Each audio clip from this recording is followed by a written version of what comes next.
तो दोस्तों सबसे पहले बात करते हैं तीसरे चैप्टर बेल्ट जॉइंट की थ्योरी के बारे में। एंड इसकी थ्योरी के बाद फिर हम बेल्ट जॉइंट के एमसीक्यूज देखेंगे। तो बात करें बेल्ट जॉइंट की दोस्तों, तो सबसे पहली हेडिंग है हमारी इसमें वेल्डिंग। अब समझते हैं वेल्डिंग क्या होता है।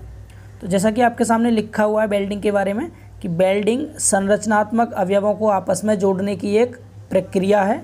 इस प्रक्रिया में विभिन्न अवयवों के जोड़ने वाले किनारों को गर्म करके पिघलने की स्थिति में लाया जाता है और उसके बाद फिर हम इसको बेल्ट द्वारा जॉइंट कर देते हैं एंड द्रव ठंडा होने पर ये अवयव आपस में मजबूती से जुड़ जाते हैं। तो यहाँ बेल्डिंग से नॉर्मल कोई क्वेश्चन नहीं बनेगा आपका। एंड आगे के टॉपिक देखते हैं इसके, जिनसे एमसीक्यूज क्वेश्चन बन सकते हैं, उनको ज़्यादा अच्छे से समझेंगे। बाकी सबको रीड करते चलेंगे, ठीक है, जिससे कि हमारा जल्दी से कवर हो जाएगी। अब अगर बात करें दोस्तों वेल्डिंग मेथड की, तो मेनली दो मेथड होते हैं हमारे वेल्डिंग के। इनके नाम आपसे पूछ सकता है वेल्डिंग मेथड के कौन कौन से। एक है मेटल आर्क वेल्डिंग, दूसरी होती है गैस वेल्डिंग।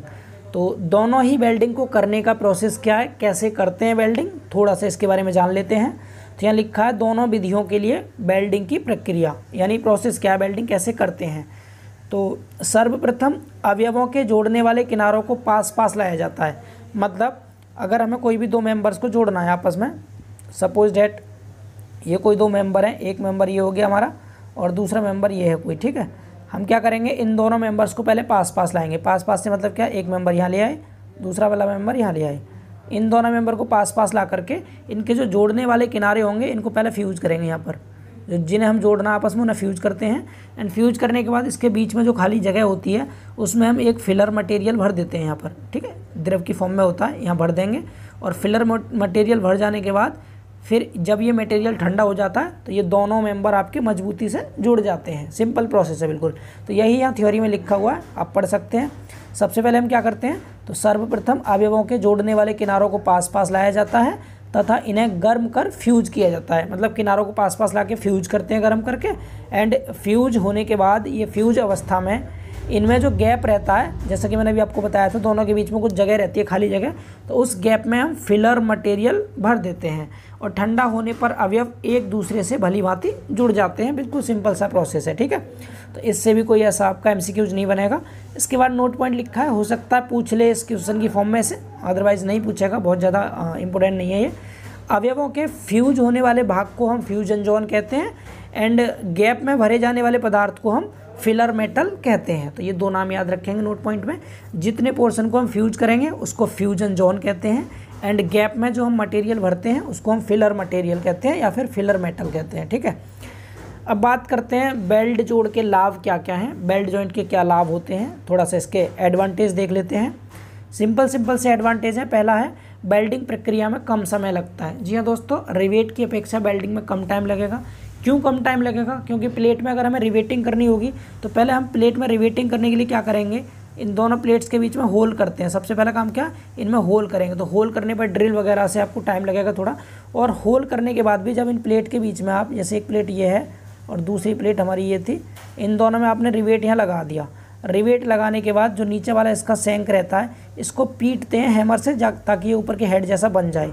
तो इसीलिए इसको हैमरिंग करने में भी टाइम लगता है। तो रिवेटिंग में बहुत ज़्यादा टाइम लग जाता है, बेल्डिंग में कम टाइम लगता है रिवेटिंग की अपेक्षा।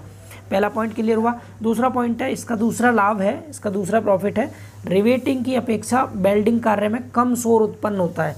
जी हाँ दोस्तों, जब बेल्डिंग करते हैं, हालांकि बेल्डिंग में भी शोर होता है, लेकिन रिवेटिंग की अपेक्षा बेल्डिंग में कम शोर होता है। कम शोर क्यों होता है, क्योंकि जब रिवेटिंग करते हैं तो प्लेट में होल करने के लिए ड्रिल मशीन से उसमें होल करते हैं, छेद करते हैं, उसका भी शोर होता है। एंड हथौड़े से जब आप उसको पीटते हैं रिवेट को, जिससे कि उसके सैंक को हेड की तरह बना सकें ताकि वो परमानेंट जॉइंट बन जाए, उसमें भी शोर होता है। उसकी अपेक्षा बेल्डिंग में थोड़ा कम शोर होता है, मतलब होता है शोर लेकिन रिवेटिंग की अपेक्षा कम होता है, ठीक है। इसका जो तीसरा लाभ है वो है बेल्ट जोड़ अन्य जोड़ की अपेक्षा रिजिड होते हैं, ये थोड़े से दृढ़ रहते हैं बेल्ट जॉइंट। एंड चौथा है हमारा बेल्ट जोड़ की दक्षता अधिक होती है। जी हाँ दोस्तों, इसकी इफिशियंसी ज़्यादा होती है बेल्ट जॉइंट की, ये भी आपको याद रखना है, इसका लाभ है। पाँचवा है जोड़ कम भारी होता है क्योंकि संयोजक एंगल गजट प्लेट लगाने की आवश्यकता नहीं होती। हमने देखा था जो हमने रिवेट जॉइंट वगैरह पढ़े थे, उन रिवेट जॉइंट पे हमने क्या किया था, जैसे हमारे कुछ मेंबर हैं ये, तो इन मेंबर्स को एक दूसरे के ऊपर रखा, ठीक है। अगर यहाँ इनको जब हम इसमें रिवेटिंग करेंगे तो रिवेटिंग के लिए कभी कभी जगह नहीं मिल पाती है, मतलब हम क्या करते हैं, इसके नीचे एक गजट प्लेट लगा करके तब मेंबर्स को आपस में जोड़ देते हैं। इस गजट प्लेट की सहायता से इन पर रिवेट लगा करके तो इनको जोड़ देते हैं। डेट मीन्स गजट प्लेट लगा दिया आपने। इसके अलावा बट जॉइंट में कवर प्लेट भी हम लगा देते थे। एक प्लेट ये हो गई, दूसरी प्लेट ये हो गई, तो ऊपर से कवर प्लेट लगाई, नीचे से कवर प्लेट लगाई, तब हम रिवेट लगाते हैं। तो इस तरह से क्या हो जाता है, इनका थोड़ा वजन ज़्यादा हो जाता था, जबकि बेल्डिंग में हम कोई भी कवर प्लेट, कोई एक्स्ट्रा एंगल या कोई गजट प्लेट यूज नहीं करते, तो इसीलिए थोड़े से ये कम भारी होते हैं। ठीक है, छठा पॉइंट देखेंगे इसका, छठा लाभ जो है, अवयव के परिच्छेद के मापों का कोई सीमा बंधन नहीं है, यानी बेल्डिंग की कोई लिमिट नहीं है। आप कम से कम पे भी बेल्डिंग कर सकते हैं, ज़्यादा से ज़्यादा पोर्शन पे भी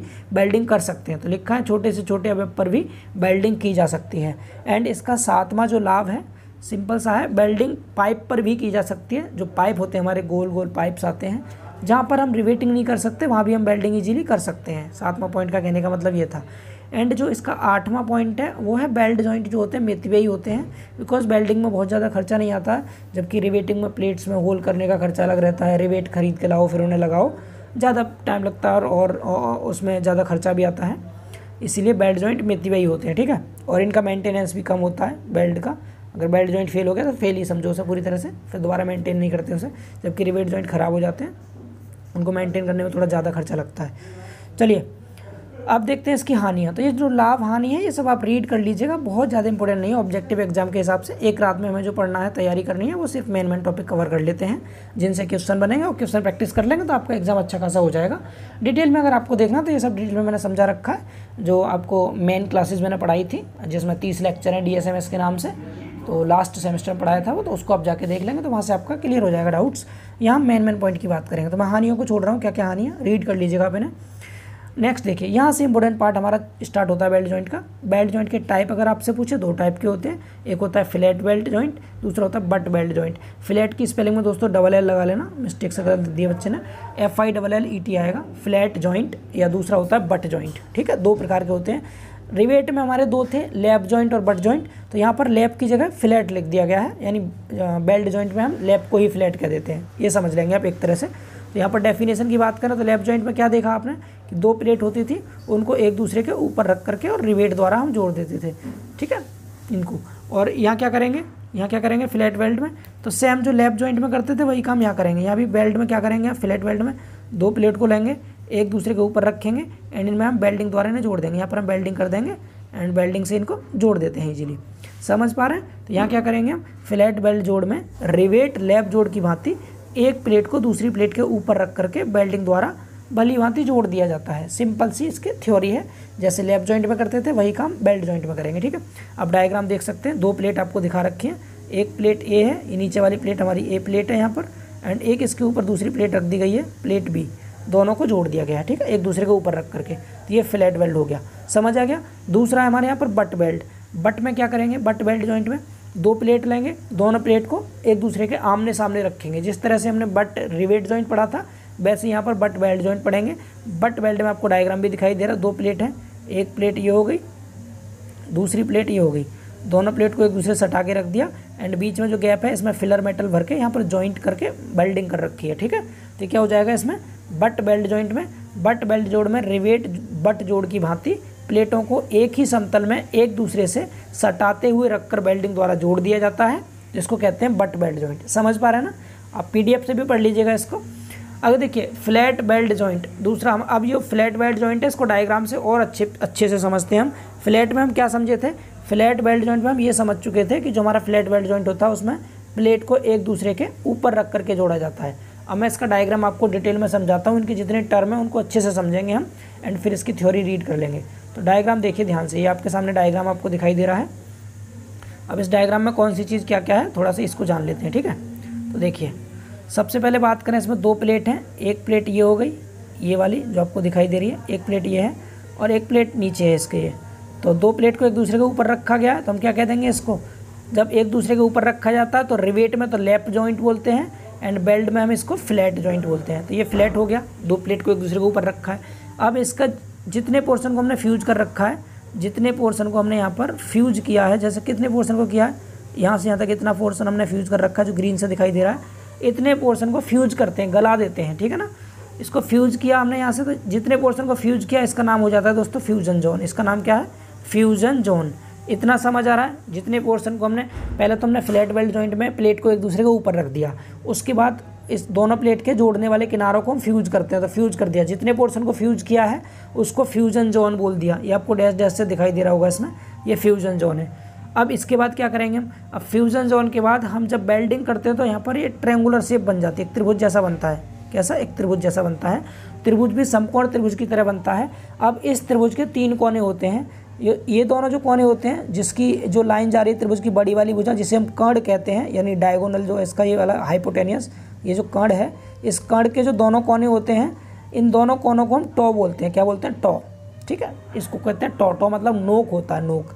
एंड इस त्रिभुज का जो नीचे वाला कोना है, जहाँ पर दोनों प्लेटें जुड़ी हुई हैं आपस में, नीचे वाले कोने पर, तो इस कोने को हम बोलते हैं दोस्तों रूट। रूट मतलब जड़। इतना समझ आ रहा है? त्रिभुज बनाते हैं मतलब ट्रायंगुलर वेल्डिंग करते हैं हम फ्लैट वेल्ड जॉइंट में, 90 डिग्री पर करते हैं। कहने का मतलब क्या? समकोण पर करते हैं। ठीक है, इसके जो त्रिभुज के दोनों कोने होते हैं विकर्ण वाले, इनको टॉ बोलते हैं। नीचे वाले समकोण वाले कोने को इसका रूट या जड़ बोलते हैं। ठीक, एंड इस त्रिभुज की दोस्तों ये जो दोनों परपेंडिकुलर वाली साइड होती है, ये वाली लंब वाली साइड, इनको हम बोलते हैं लेग लेंथ, यानी टांग लंबाई। ये क्या होती है? ये लेग लेंथ होती है हमारी।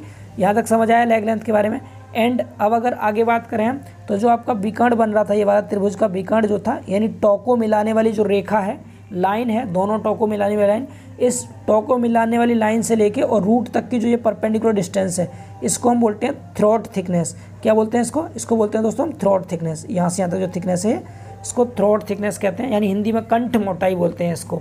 इतना समझ आ रहा है? तो उम्मीद करते हैं आपको जो डायग्राम बना हुआ है समझ आ गया होगा। क्या क्या समझ गए आप इसमें? 2 प्लेट हैं, दोनों को एक दूसरे के ऊपर रखा है, दोनों प्लेट के जोड़ने वाले हिस्से को हमने क्या कर दिया? फ्यूज कर रखा है, इसको फ्यूजन जोन कह दिया। एंड इसमें वेल्डिंग कर दी हमने, तो समकोण पर इनकी वेल्डिंग करते हैं, तो इसीलिए यहाँ पर ट्रायंगुलर शेप बनती है वेल्डिंग में, फ्लैट वेल्ड जॉइंट में। एंड इसका जो ये आपको कर्ण दिखाई दे रहा है, ये वाला कर्ण यानी हाइपोटेनस, इसके दोनों कोनों को हम टॉ बोलते हैं, यानी नोक बोलते हैं। एंड नीचे वाला जो कोना होता है यहाँ पर, जहाँ पर प्लेट एक दूसरे के ऊपर रखी हुई हैं, इस कोने को रूट बोलते हैं। एंड विकर्ण का जो विकर्ण है, इसके टॉ जो थे, टॉ को मिलाने वाली जो लाइन है, ये वाली, इस लाइन से लेकर के और रूट तक की जो परपेंडिकुलर डिस्टेंस है, इसको हम थ्रॉट थिकनेस कहते हैं, कंठ मोटाई। और समकोण बनाने वाली जो दोनों भुजाएं हैं, इनको हम लेग लेंथ कहते हैं।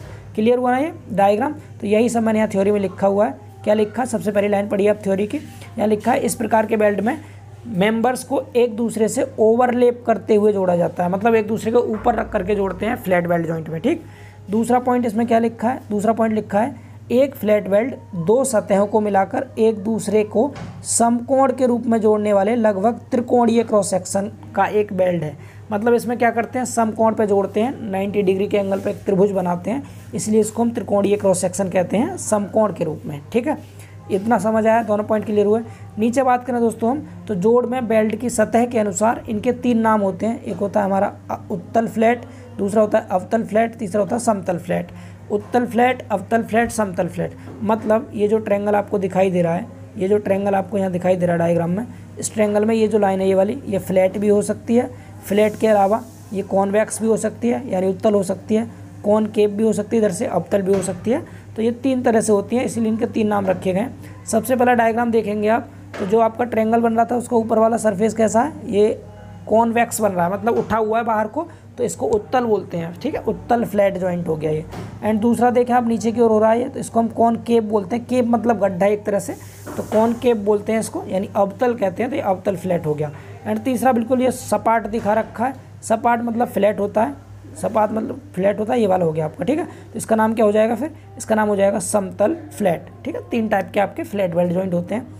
अब आगे नीचे इसमें कुछ नोट पॉइंट लिखे हैं, तो ये दोनों नोट पॉइंट में से एक जरूर पूछेगा क्वेश्चन आपसे, इनको वेरी इंपॉर्टेंट कर लेंगे, इनको याद कर लेना अच्छे से। जैसा कि हमने देखा था, रिवेट जॉइंट हमारा 3 चीज़ में फेल हो रहा था। किस किस में फेल हो रहा था रिवेट हमारा? एक तो रिवेट होता है हमारा शियर में, बियरिंग में और टियरिंग में, तो तीनों के लिए हमने डिज़ाइन किया था। लेकिन यहाँ पर जो हमारा बेल्ट जॉइंट है, बेल्ट में भी फ्लैट वेल्ड जॉइंट, बेल्ट में कौन सा? Flat weld joint. तो जो हमारे फ्लैट वेल्ड जॉइंट होते हैं दोस्तों, ये केवल शियर का ही विरोध करते हैं, यानी कि यह माना जाता है, अजम्पशन भी है इसका, कि फ्लैट वेल्ड हमेशा शियर के रूप में प्रतिरोध प्रदान करते हैं। डेट मीन्स हम फ्लैट वेल्ड जॉइंट में केवल शियर के लिए डिजाइन करेंगे। तो ये क्वेश्चन पूछा जाता है, बहुत इंपॉर्टेंट है। क्या कि फ्लैट वेल्ड जॉइंट जो होते हैं वो शियर का प्रतिरोध करते हैं, एंड फ्लैट वेल्ड जॉइंट पे हम केवल शियर के लिए डिजाइन करते हैं। इतना क्लियर हुआ? तो इन पॉइंट को आप याद कर लेंगे, इंपॉर्टेंट है। जो इंपॉर्टेंट है मैं उसे बता दूंगा आपको, उसे याद कर लेना अच्छे से।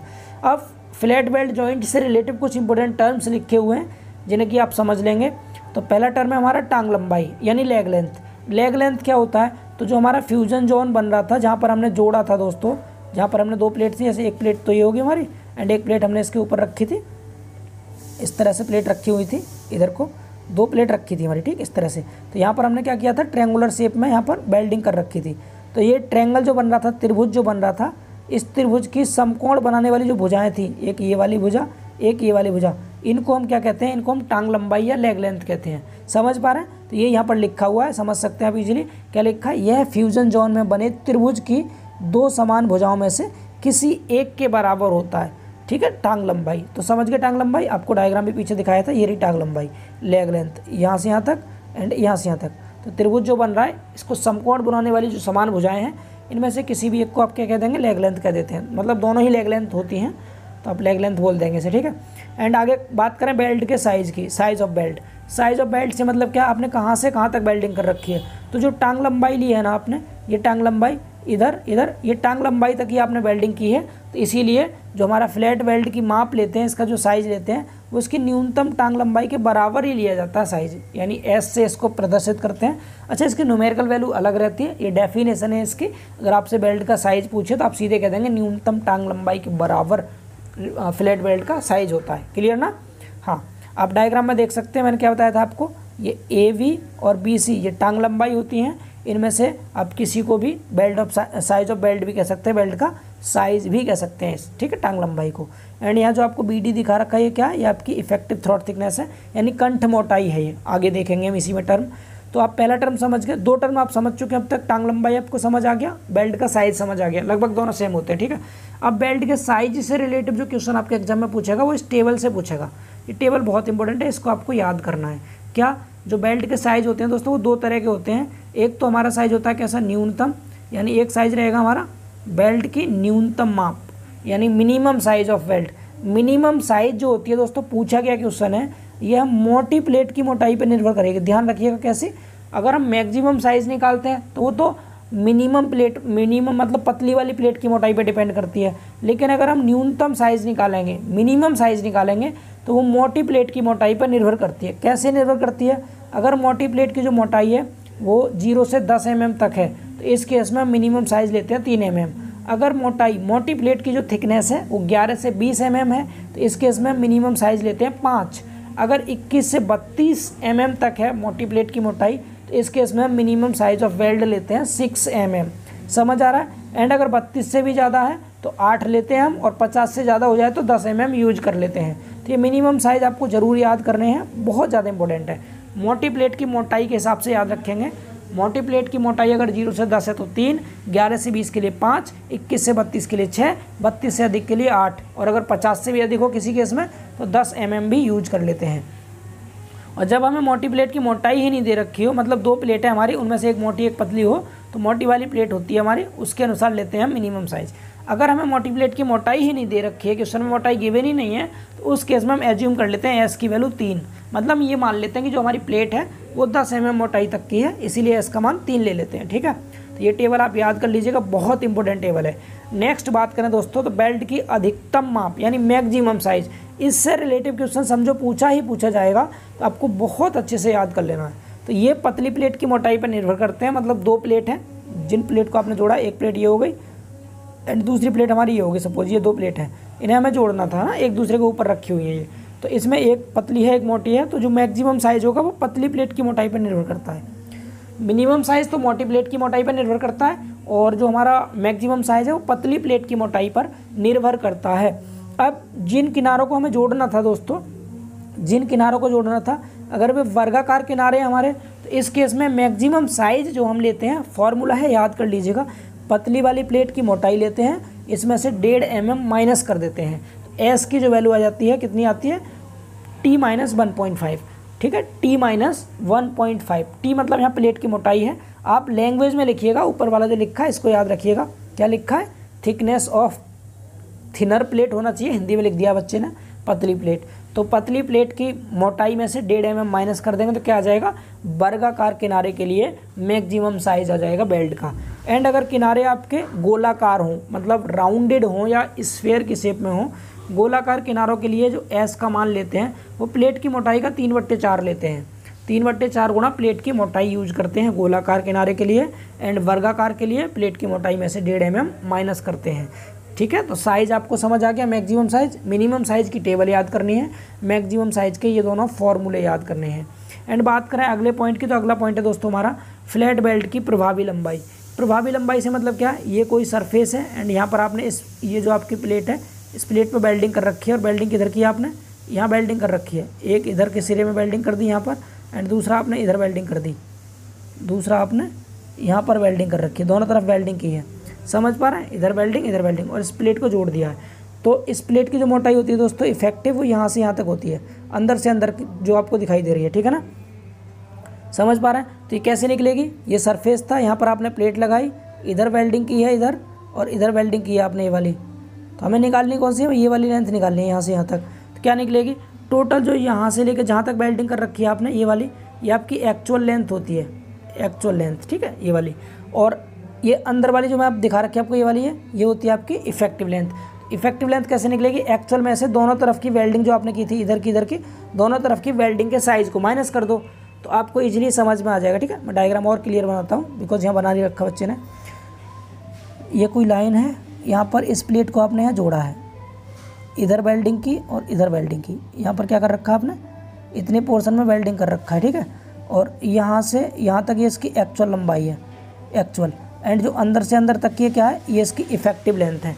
इफेक्टिव लेंथ निकालने के लिए एक्चुअल जो एल थी आपकी यहाँ से यहाँ तक, इसमें से दोनों तरफ के साइज़ को माइनस कर दीजिए। ठीक है, तो आपको क्या निकल आएगा, इफेक्टिव लेंथ निकल आएगी।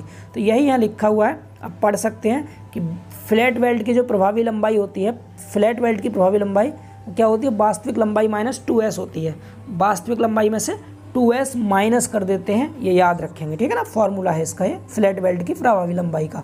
एंड एक नोट पॉइंट भी आपको याद रखना, क्या कि प्रभावी लंबाई फ्लैट वेल्ड की किसी भी हाल में 4s से कम नहीं आनी चाहिए, मतलब साइज़ के 4 गुने से कम किसी भी केस में हम इफेक्टिव लेंथ नहीं लेते हैं, ये आपको याद रखना है। समझ आ रहा है। एंड अगला पॉइंट देखिए, नेक्स्ट पॉइंट हमारा, नेक्स्ट पॉइंट है यहाँ पर कंठ मोटाई यानी थ्रॉट थिकनेस। थ्रॉट थिकनेस क्या होती है दोस्तों, तो यह बेल्ट के जो टोज थे, मैंने आपको डायग्राम में बताया भी था थ्रॉट थिकनेस के बारे में। ये आपके दोनों किनारे हैं, टो हैं, तो ये टो को मिलाने वाली जो लाइन है, जिसे हम इसका त्रिभुज का कर्ण भी कह सकते हैं, यहाँ से लेके और जो रूट तक की लंबवत दूरी है वाली, ये कहलाती है हमारी थ्रॉट थिकनेस। समझ पा रहे हैं ना, अब डायग्राम में इसको इजीली समझ सकते हैं।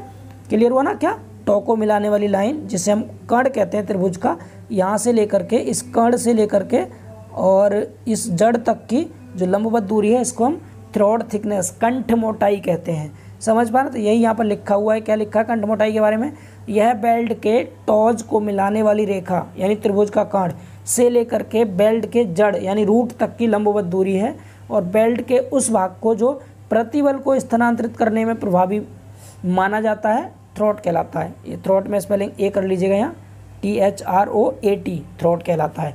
समझ आ गया ना, थ्रॉट का मतलब यानी स्ट्रेस को ट्रांसफ़र करने का जो काम करता है वो भी थ्रॉट ही करता है। एंड थ्रॉट थिकनेस क्या होती है, टो को मिलाने वाली लाइन से लेकर के रूट तक की दूरी होती है। तो आप कंठ मोटाई भी समझ गए होंगे। ठीक है, एंड आगे बात करें प्रभावी कंठ मोटाई के फॉर्मूले की, तो प्रभावी कंठ मोटाई का फॉर्मूला आपको याद रखना है फ्लैट बेल्ट के केस में। तो फ्लैट बेल्ट के केस में आपका प्रभावी कंठ मोटाई T बराबर K/S होता है। K यहाँ पर कांस्टेंट होता है और S यहाँ पर साइज ऑफ बेल्ट है। ठीक है, बेल्ट का साइज वो क्वेश्चन में दिया जाता है। K की वैल्यू आपको याद रखनी है। नॉर्मली K की वैल्यू किस पे डिपेंड करेगी, तो फ्यूजन सरफेस का एंगल बनता है उस पर डिपेंड करती है। K क्या है दोस्तों, यहाँ पर K एक कांस्टेंट है और K का मान फ्यूजन सरफेस के बीच के कोण पर निर्भर करता है। अब K की वैल्यू कैसे निकालेंगे, तो यहाँ पर आप फ्यूजन सरफेस के एंगल देख लो। तो एंगल बिटवीन फ्यूजन फेसेस के बीच के एंगल 60 से 90 है, तो K की वैल्यू 0.70 आएगी। एंड अगर 91 से 100 है तो K की वैल्यू 0.65 आती है। 101 से 106 के लिए 0.60, 107 से 113 के लिए 0.55, 114 से 120 के लिए 0.50। मतलब अगर आप K की वैल्यू देखें तो 5-5 का डिफरेंस है, 70, 65, 60, 55, 50, इस तरह से 5-5 के डिफरेंस पे है। एंड इधर देखें आप तो 60 से 90 है, 91 से 100, 101 से 106, 107 से 113 और 114 से 120। तो आपको यहाँ से 2 पॉइंट निकल के आएंगे, वो दोनों ही आपको याद करने हैं। क्या कि अगर एंगल नहीं दे रखा हो तो के की वैल्यू कितनी लेंगे, तो उस केस में आप 0.70 यूज करेंगे के की वैल्यू, क्योंकि नॉर्मली जो हमें फ्यूजन फेस के बीच का एंगल होता है वो 60 से 90 डिग्री के बीच ही होता है, ठीक है ना। तो इसीलिए 0.70 के की वैल्यू ले लेते हैं। एंड दूसरा क्वेश्चन ये पूछा जाता है कि फ्यूजन फेस के बीच का जो एंगल होता है कितने से कम नहीं होना चाहिए और कितने से अधिक नहीं होना चाहिए। तो ये 60 डिग्री से तो कम नहीं आना चाहिए, फ्यूजन फेस का जो एंगल है दोस्तों 60 डिग्री से कम नहीं होना चाहिए और 120 से ज़्यादा नहीं होना चाहिए फ्यूजन फेसेस के बीच का एंगल।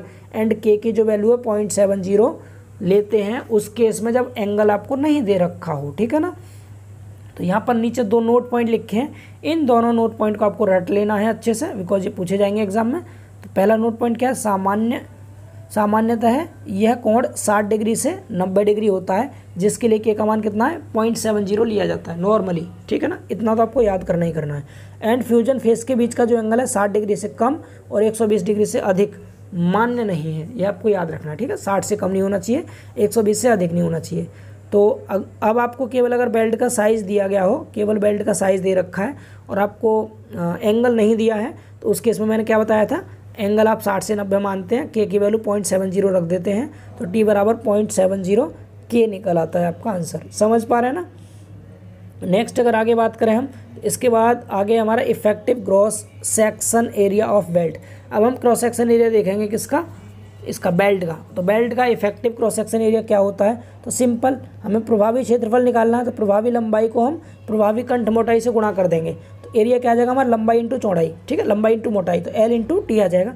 ये एल क्या है, एल यहाँ पर इफेक्टिव लेंथ है और टी क्या है यहाँ पर इफेक्टिव थ्रोट थिकनेस है, ठीक है ना, थ्रोट थिकनेस। तो यहाँ से अगर आप नीचे देखेंगे तो हमें क्या क्या चाहिए, एल की वैल्यू, एल आपको क्वेश्चन में दिया जाता है प्रभावी लंबाई, नहीं देता है तो आप वास्तविक लंबाई में से 2s माइनस कर देंगे, एल निकल आएगा।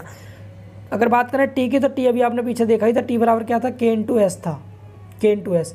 के की वैल्यू 0.707 रख दी, 0.70 नहीं 0.70 रख दीजिएगा और एस आपको क्वेश्चन में दिया ही जाएगा, इस तरह से आपको टी निकल जाएगा, दोनों का गुणा करके एरिया आ जाएगा। क्लियर ना। अब देखिए आगे फिर load carrying capacity of weld. अब load carrying capacity of weld से मतलब क्या है, बेल्ट की हमें लोड कैरिंग कैपेसिटी निकालनी है, डैट मीन्स हमें शियर स्ट्रेंथ निकालनी है फ्लैट वेल्ड की, क्योंकि फ्लैट वेल्ड हमारा केवल शियर को ही रेजिस्ट करता है, इसीलिए इसमें हम केवल शियर स्ट्रेंथ निकालते हैं, बिकॉज फ्लैट वेल्ड का डिजाइन ओनली शियर के लिए किया जाता है, ठीक है। तो पी मान लिया हमने परमिजिबल, यानी पी बराबर हमारा क्या था, फोर्स था, हमारा बल था, जितना फेल होने से पहले ये मैक्सिमम लोड सह लेगा वही तो इसकी स्ट्रेंथ होगी। तो पी बराबर क्या आएगा आपका, परमिजिबल शियर स्ट्रेस गुणा इफेक्टिव एरिया। अब permissible shear stress F S होता है, इफेक्टिव एरिया ए होता है, ए अभी हमने ऊपर देखा था एल इंटू टी होता है, और एल तो एल की जगह एल लिख दिया एंड टी की जगह पर के इंटू एस रख देंगे, बिकॉज टी बराबर के इंटू एस होता है। तो इस तरह से हमारा जो स्ट्रेंथ आ जाएगी, स्ट्रेंथ जो आ जाएगी हमारी फ्लैट वेल्ड की, वो क्या आ जाएगी, पी बराबर F S into L into के इंटू एस। के की वैल्यू क्या होती है 0.70 ले लेंगे हम। एस साइज ऑफ वेल्ड होता है जो दिया जाएगा, नहीं भी दिया जाएगा तो आपको बताया मैंने, मैक्सिमम साइज निकालने के लिए क्या करेंगे आप, अगर वर्गाकार किनारे हैं तो प्लेट की मोटाई में से 1.5 mm माइनस करते हैं, एंड अगर गोलाकार हैं तो 3/4 इंटू प्लेट की मोटाई यूज कर लेते हैं, ठीक है। और एल आपको पता ही है इफेक्टिव लेंथ होती है, जो कि वास्तविक लेंथ में से माइनस करते हैं 2s, तो एल निकलता है। बाकी सब आपको पता है इसमें, तो स्ट्रेंथ का फॉर्मूला आपको समझ आ गया होगा। इसमें केवल शियर स्ट्रेंथ ही निकालते हैं, ठीक है, ये भी आपको याद रखना है। नोट पॉइंट यहाँ लिखे हुए हैं, maximum pitch for belt in compression में अगर मैक्सिमम पिच निकालनी है, मैं पीछे बता चुका हूँ आपको ऑलरेडी, 12 टी और 200 mm आता है। एंड अगर हमें टेंशन में निकालनी है तो टेंशन के केस में 16 टी और 200 mm, इनसे जो कम होगा वो मैक्सिमम पिच होती है, ठीक है। नोट पॉइंट थे ये। अब यहाँ से कुछ स्ट्रेंथ के न्यूमेरिकल क्वेश्चन है, तो ये न्यूमेरिकल क्वेश्चन आप खुद से पढ़ लीजिएगा, या फिर आप जो मैंने डिटेल क्लास दे रखी थी आपको वहाँ देख लीजिएगा। न्यूमेरिकल आपके ऑब्जेक्टिव एग्जाम में नहीं पूछेगा, इतने बड़े नहीं पूछेगा, तो इसीलिए फिर भी आप देखना चाहते हो PDF आपको मिल जाएगा टेलीग्राम से, आप खुद से पढ़ के देख लीजिएगा। तो स्ट्रेंथ हम समझ चुके हैं, अब चलते हैं अपने अगले टॉपिक की ओर।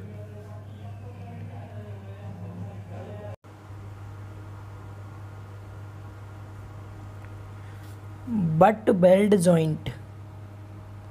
अब बात करते हैं बट बेल्ट जॉइंट की। तो जिस तरह से बट रिवेट जॉइंट था हमारा, वैसे ही बट बेल्ट जॉइंट है। बट रिवेट जॉइंट में हमने क्या किया था, 2 प्लेट्स को एक दूसरे से सटा कर रखा था और कवर प्लेट की हेल्प से रिवेट द्वारा जोड़ा था। यहाँ भी हम क्या करेंगे, 2 प्लेट्स लेंगे और उनको एक दूसरे से सटा कर रख देंगे। जैसे एक प्लेट ये हो गई, दूसरी प्लेट ये हो गई, इन दोनों प्लेट्स को एक दूसरे के आमने सामने सटा कर रखते हैं एक ही प्लेन में, एंड बीच में हम क्या करेंगे, वेल्डिंग करके इन दोनों को आपस में जोड़ देंगे। समझ पा रहे हैं? तो इसकी डेफिनेशन क्या हो जाएगी, बट वेल्ड में दोनों प्लेट्स के किनारों को एक दूसरे से सटाकर एक ही समतल में रखा जाता है और वेल्ड किया जाता है। तो बिल्कुल सिंपल है। फ्लैट वेल्ड जॉइंट में एक दूसरे के ऊपर रखा था प्लेट्स को, बट वेल्ड जॉइंट में प्लेट्स को एक दूसरे से सटाकर रखेंगे एक ही प्लेन में। इतना समझ आ रहा है? अब इसमें कुछ टर्म्स लिखे हैं डायग्राम में, आप समझ सकते हैं, इनको ध्यान से देखिएगा। जैसे ये तो होगी आपकी प्लेट नंबर 1, इधर जो आपको दिखाई दे रही है ये आपकी पहली प्लेट हो गई, क्लियर ना? ये फर्स्ट प्लेट है और ये आपकी दूसरी प्लेट है, इधर ये होगी आपकी second plate. I hope so इतना आपको समझ आ रहा होगा, ठीक है। बीच में जो खाली जगह रहती है दोनों प्लेट के, इसको हम गैप बोलते हैं। ये क्या बीच में गैप है, ठीक है। अब आपने क्या किया, दोनों प्लेट के जुड़ने वाले किनारों को पहले हम फ्यूज करते हैं, इधर वाले किनारे को और इधर वाले, दोनों तरफ के किनारों को फ्यूज करते हैं। तो हम जिसे फ्यूज करेंगे उसको हम कहते हैं दोस्तों फ्यूजन फेस। ये क्या है हमारा, ये फ्यूजन फेस है, इधर का भी और इधर का भी, ये फ्यूजन फेस हो गया। अब फ्यूजन फेस आप समझ गए, गैप आप समझ गए, तो जितना गैप था, जितनी गहराई तक ये वाला यहाँ से यहाँ तक का, इस गैप को हम कहते हैं थ्रॉट थिकनेस। क्या बोलते हैं दोस्तों इसे बोलते हैं हम थ्रॉट थिकनेस। समझ पा रहे हैं? यानी यहाँ से और यहाँ तक की जो डेप्थ है ये वाली, ठीक है। हाँ, एंड ये जो ऊपर वाला सरफेस है जहाँ पर हम वेल्डिंग कर देंगे, इसको हम वेल्ड सतह कहते हैं, वेल्ड सरफेस। इतना समझ आ रहा है? तो आपको जो 2-3 टर्म लिखे हुए हैं उम्मीद करते हैं समझ आ गए होंगे, ठीक है। आगे बात करते हैं। देखिए नोट पॉइंट लिखा हुआ है। नोट पॉइंट क्या है कि दोनों प्लेट्स के किनारों के आकार के अनुसार बेल्ट को अलग अलग नाम से जाना जाता है, यानी इनको अलग अलग नाम दिया गया है। किसके आधार पर? ये जो किनारे हैं हमारे, एक किनारा ये हो गया, दूसरा किनारा ये हो गया, इनको हम अलग अलग शेप में बनाएंगे और उसके अलग अलग नाम रख देंगे, ठीक है। किस किस शेप में बनाएंगे तो मैं आपको यहीं बता देता हूँ शेप क्या क्या रहेंगी, ताकि आपको बाद में याद करने में हेल्प हो। सिंपली याद रखिएगा आप इसमें शेप, एक तो वी आएगी, वी शेप यानी single V double V, 2 type हो गए। इसके बाद यू शेप आएगा, तो आप कह देंगे single U double U, 2 type ये हो गए। एंड आगे जे आएगा, सिंगल जे डबल जे, 2 टाइप ये हो गए, 6 हो गए टोटल। इसके बाद आगे आपका आएगा यू हो गया, वी हो गया, जे हो गया, एंड वेवल आएगा, वेवल शेप, ठीक है। बताएंगे वेवल क्या होता है, इसी में आएगा नीचे। तो सिंगल वेवल, डबल वेवल हो जाएगा। और एक आपका ओपन स्क्वायर होता है। तो इस तरह से 9 टाइप के होंगे टोटल ये। चलिए एक एक करके देखते हैं सभी को। यानी इसको हम कहते हैं बट वेल्ड डायमेंशंस। तो आपसे डायग्राम देके सिर्फ नाम पूछ सकता है ऑब्जेक्टिव में अगर पूछा गया तो, बाकी ऑब्जेक्टिव में पूछेगा नहीं, बहुत इंपॉर्टेंट नहीं है ये। देखिए अगर आप यहाँ देखेंगे, एक प्लेट ये थी, पहली प्लेट ये हो गई आपकी, दूसरी प्लेट ये हो गई, दोनों स्क्वायर प्लेट है। एंड इसके जो किनारे हैं दोनों तरफ से स्क्वायर हैं और खुले हुए हैं, ठीक है। बीच में यहाँ पर आपने इसको बंद नहीं कर रखा, तो क्या नाम है इसका, इसको खुला वर्ग कहते हैं, यानी पेन स्क्वायर। तो ये कौन सा बट वेल्ड जॉइंट है हमारा, ये पेन स्क्वायर है। इतना समझ आ गया। इसके बाद अगर आप दूसरा देखेंगे, इस दूसरे डायग्राम को ध्यान से देखिए। एक प्लेट आपकी ये वाली है, ये प्लेट हो गई एक इधर, दूसरी प्लेट ये है, ठीक है। एंड इस प्लेट के किनारों को किस तरह से बना रखा है, अगर आप ध्यान से देखेंगे तो इसमें वी शेप बन रही है। वी शेप जो ABCD में 22 नंबर पे आता है, वो वाला बी शेप दिख रहा है ना, इस तरह से बी होता है। तो ये बी शेप का है। कितने बी हैं, इसमें केवल एक बी बन रहा है, सिंगल बी है, इसको बोलेंगे हम सिंगल वी बट जॉइंट। यहाँ तक समझ आ रहा है। एंड आगे देखें आप दूसरा, तो इसमें 2 बी बन रहे हैं, एक तो ऊपर की तरफ वी बन रहा है, इधर को बी बन रहा है एक, और एक नीचे की तरफ बन रहा है वी, दिख रहा है, दोनों तरफ को बी बन रहा है, मतलब एक तो इधर भी बन रहा है, एक उल्टा भी बन रहा है, इस तरह से। तो इसको हम डबल वी बोलते हैं। क्या बोलते हैं इसको, double V butt joint, clear. आगे देखेंगे आप, अब आपको यू दिखाई दे रहा है, ये यू शेप बन रहा है, इस तरह से यू होता है। तो ये सिंगल यू है। डबल यू में क्या करेंगे, नीचे भी कर देंगे इसी तरह से। देखिए यहाँ भी यू और उल्टा इस साइड से भी यू, तो क्या हो गया, इसको डबल यू बोलेंगे। समझ आ गया इतना। आप क्या क्या समझ गए, आपने ओपन स्क्वायर देख लिया जो खुला हुआ था, पहला टाइप। दूसरा आपने बी, सिंगल बी और डबल बी देख लिया, 3 टाइप हो गए। सिंगल यू, डबल यू देख लिया, 5 हो गए। एंड अब देखते हैं जे। तो देखिए सिंगल जे बन रहा है इसमें, ये क्या जे बन रहा है, ऐसे जे बनता है ABCD में अगर आप ध्यान देंगे तो इस तरह से क्या होता है, जे होता है। तो एक जे है तो इसको सिंगल जे कह दिया। एंड आप इधर डायग्राम देखेंगे, अगला वाला, इधर डायग्राम देखिए ये वाला, इसमें क्या है, एक जे तो इधर बन रहा है ये वाला, एंड एक जे उल्टा बना दिया नीचे से इधर को। तो कितने जे हो गए, 2 जे हो गए, इसको बोलेंगे डबल जे बट जॉइंट, ठीक है। एंड इसके बाद आगे देखेंगे बेबल शेप होती है, मतलब एक तरफ तो आप ओपन स्क्वायर की तरह रखते हैं प्लेट को सेम, एंड दूसरी तरफ क्या करेंगे जैसा बी में किया था आपने, एक तरफ से थोड़ा सा इंक्लाइन कर देंगे तो ये सिंगल वेवल कहलाता है। एंड दोनों तरफ से जब इंक्लाइन करेंगे तो इसको डबल वेवल कहेंगे। एक प्लेट तो सेम स्क्वायर शेप की रहेगी, दूसरी प्लेट में एक तरफ ऊपर को कर दिया इंक्लाइंड, फिर नीचे से कर दिया इंक्लाइंड, तो ये डबल वेवल हो गया। समझ आ रहा है दोस्तों? इस तरह से टोटल 9 डायमेंशंस होती हैं आपके बट बेल्ट जॉइंट की। उम्मीद करते हैं समझ आ गया होगा ये, ठीक है। तो इनमें से आपसे ऐसे ही पूछ सकता है, ऑप्शन देगा कोई भी 4, एक तो इस तरह से पूछ लेगा कि इनमें से कौन सा बट बेल्ट की डायमेंशन नहीं है, तो 3 तो आपको इनमें से 9 देगा जो मैंने आपको लिखवाई हैं, यू, वी, जे, बेवल और ओपन स्क्वायर, इनमें से देगा। कोई एक अलग से लिख देगा तो आपको उस पर टिक कर देना कि ये बट बेल्ट की डायमेंशन नहीं है, इस तरह से, ठीक है। या फिर डायग्राम दे के नाम पूछ सकता है अगर कोई ऑब्जेक्टिव इससे बनता है तो, हालांकि इससे कोई ऑब्जेक्टिव बनेगा नहीं, बहुत इंपॉर्टेंट ये नहीं है, ठीक है। अब बात करते हैं क्या बट बेल्ट जोड़ से संबंधित कुछ महत्वपूर्ण टर्म के बारे में। जैसे हमने फ्लैट बेल्ट जॉइंट में समझा था वैसे ही बट बेल्ट जॉइंट में समझेंगे कुछ टर्म। जैसे पहला टर्म है यहाँ पर हमारा प्रभावी लंबाई, यानी इफेक्टिव लेंथ क्या होती है बट बेल्ट जॉइंट की। तो बट बेल्ट जॉइंट की इफेक्टिव लेंथ क्या होती है दोस्तों? फ्लैट बेल्ट जॉइंट में जो प्रभावी लंबाई थी, जैसे हमने फ्लैट में क्या किया था, जैसे ये कोई आपकी लाइन है, सरफेस है कोई, यहाँ पर आपने इस प्लेट को जोड़ना था, दोनों तरफ आप इधर वेल्डिंग कर रखे थे यहाँ पर, तो इसमें हम जब प्रभावी लंबाई लेते थे तो वास्तविक लंबाई में से 2s माइनस करते थे। लेकिन बट बेल्ट जॉइंट में क्या होगा, बट बेल्ट जॉइंट में जो प्रभावी लंबाई लेते हैं वो वास्तविक लंबाई के बराबर ही ली जाती है। तो ध्यान रखिएगा, बट बेल्ट जोड़ की प्रभावी लंबाई वास्तविक लंबाई के बराबर ली जाती है, इंपॉर्टेंट है, ठीक है। फ्लैट बेल्ट जॉइंट में क्या करते हैं, वास्तविक लंबाई में से 2s माइनस करते हैं। बट बेल्ट जॉइंट में वास्तविक लंबाई के बराबर ही प्रभावी लंबाई लेते हैं। पहला टर्म क्लियर हुआ, दूसरे टर्म की तरफ मूव करते हैं। दूसरा टर्म बहुत ज़्यादा इंपॉर्टेंट है, इसका क्वेश्चन जरूर पूछा जाएगा, ठीक है। दूसरा टर्म क्या है दोस्तों? हमारा दूसरा टर्म है हमारा यहाँ पर इफेक्टिव थ्रोट थिकनेस, यानी इसको बोलते हैं हम प्रभावी कंठ मोटाई। कंठ मोटाई क्या होगी? तो कंठ मोटाई मैंने अभी आपको ऊपर भी बताई थी, जैसे 2 प्लेटें आपको ये दोनों प्लेट दिखाई दे रही हैं इस तरह से, इन दोनों प्लेट को आपको बेल्ट करना है बीच में यहाँ से, ठीक है। तो जितनी गहराई तक आपने इसको बेल्ट किया था यहाँ से यहाँ तक, ये इसकी प्रभावी कंठ मोटाई थी। तो प्रभावी कंठ मोटाई जो होगी दोस्तों ये 2 तरह से ली जाती है, ठीक है, 2 तरह से ली जाती है। ये प्लेट की मोटाई पर निर्भर करती है। सबसे पहली चीज़ तो क्या होती है, प्लेट की मोटाई पर निर्भर करेगी। अब इसमें होगा क्या, जैसे हमने 2 प्लेट ये वाली जोड़नी है, सपोज आपके पास ये कोई भी 2 प्लेट हैं जो आपको जोड़नी है, तो इसमें हम बीच में आपको पता है फिलर मेटल भरते हैं। यहाँ पर क्या करेंगे, फिलर मेटल भरेंगे गैप के बीच में। तो ये जो फिलर मेटल है दोस्तों, अगर ये फिलर मेटल पूरी गहराई तक चला जाएगा, ऊपर से नीचे तक पूरा चला जाएगा पूरी गहराई तक, तो उस केस में हमारा जो इफेक्टिव थ्रोट थिकनेस होता है वो प्लेट की मोटाई टी के बराबर ही लिया जाता है, जब ये पूरी गहराई तक जाएगा इसमें फिलर मेटल तो, ठीक है। और अगर जो हमारा फिलर मेटल है दोस्तों ये पूरी गहराई तक सपोज नहीं जा पाता है किसी कंडीशन में, तो उस केस में क्या होता है, जैसे यहाँ तक ही गया सिर्फ और नीचे तक नहीं जा पाया, तो उस केस में प्रभावी कंठ मोटाई 5/8 गुना ली जाती है प्लेट की मोटाई का। मैं आपको एक बार पढ़ के यहाँ सुना देता हूँ, ध्यान से सुनिएगा। क्या, यदि पूरक धातु यानी फिलर मेटल जो होता है वो पूरी गहराई तक पहुँच जाता है तो इफेक्टिव थ्रोट थिकनेस प्लेट की मोटाई के समान ली जाएगी। यानी जो हमारी प्रभावी कंठ मोटाई होती है प्लेट की मोटाई के समान ली जाएगी। कब ली जाएगी? जब पूरी गहराई तक आपका फिलर मेटल चला जाता है, ठीक है, गैप में।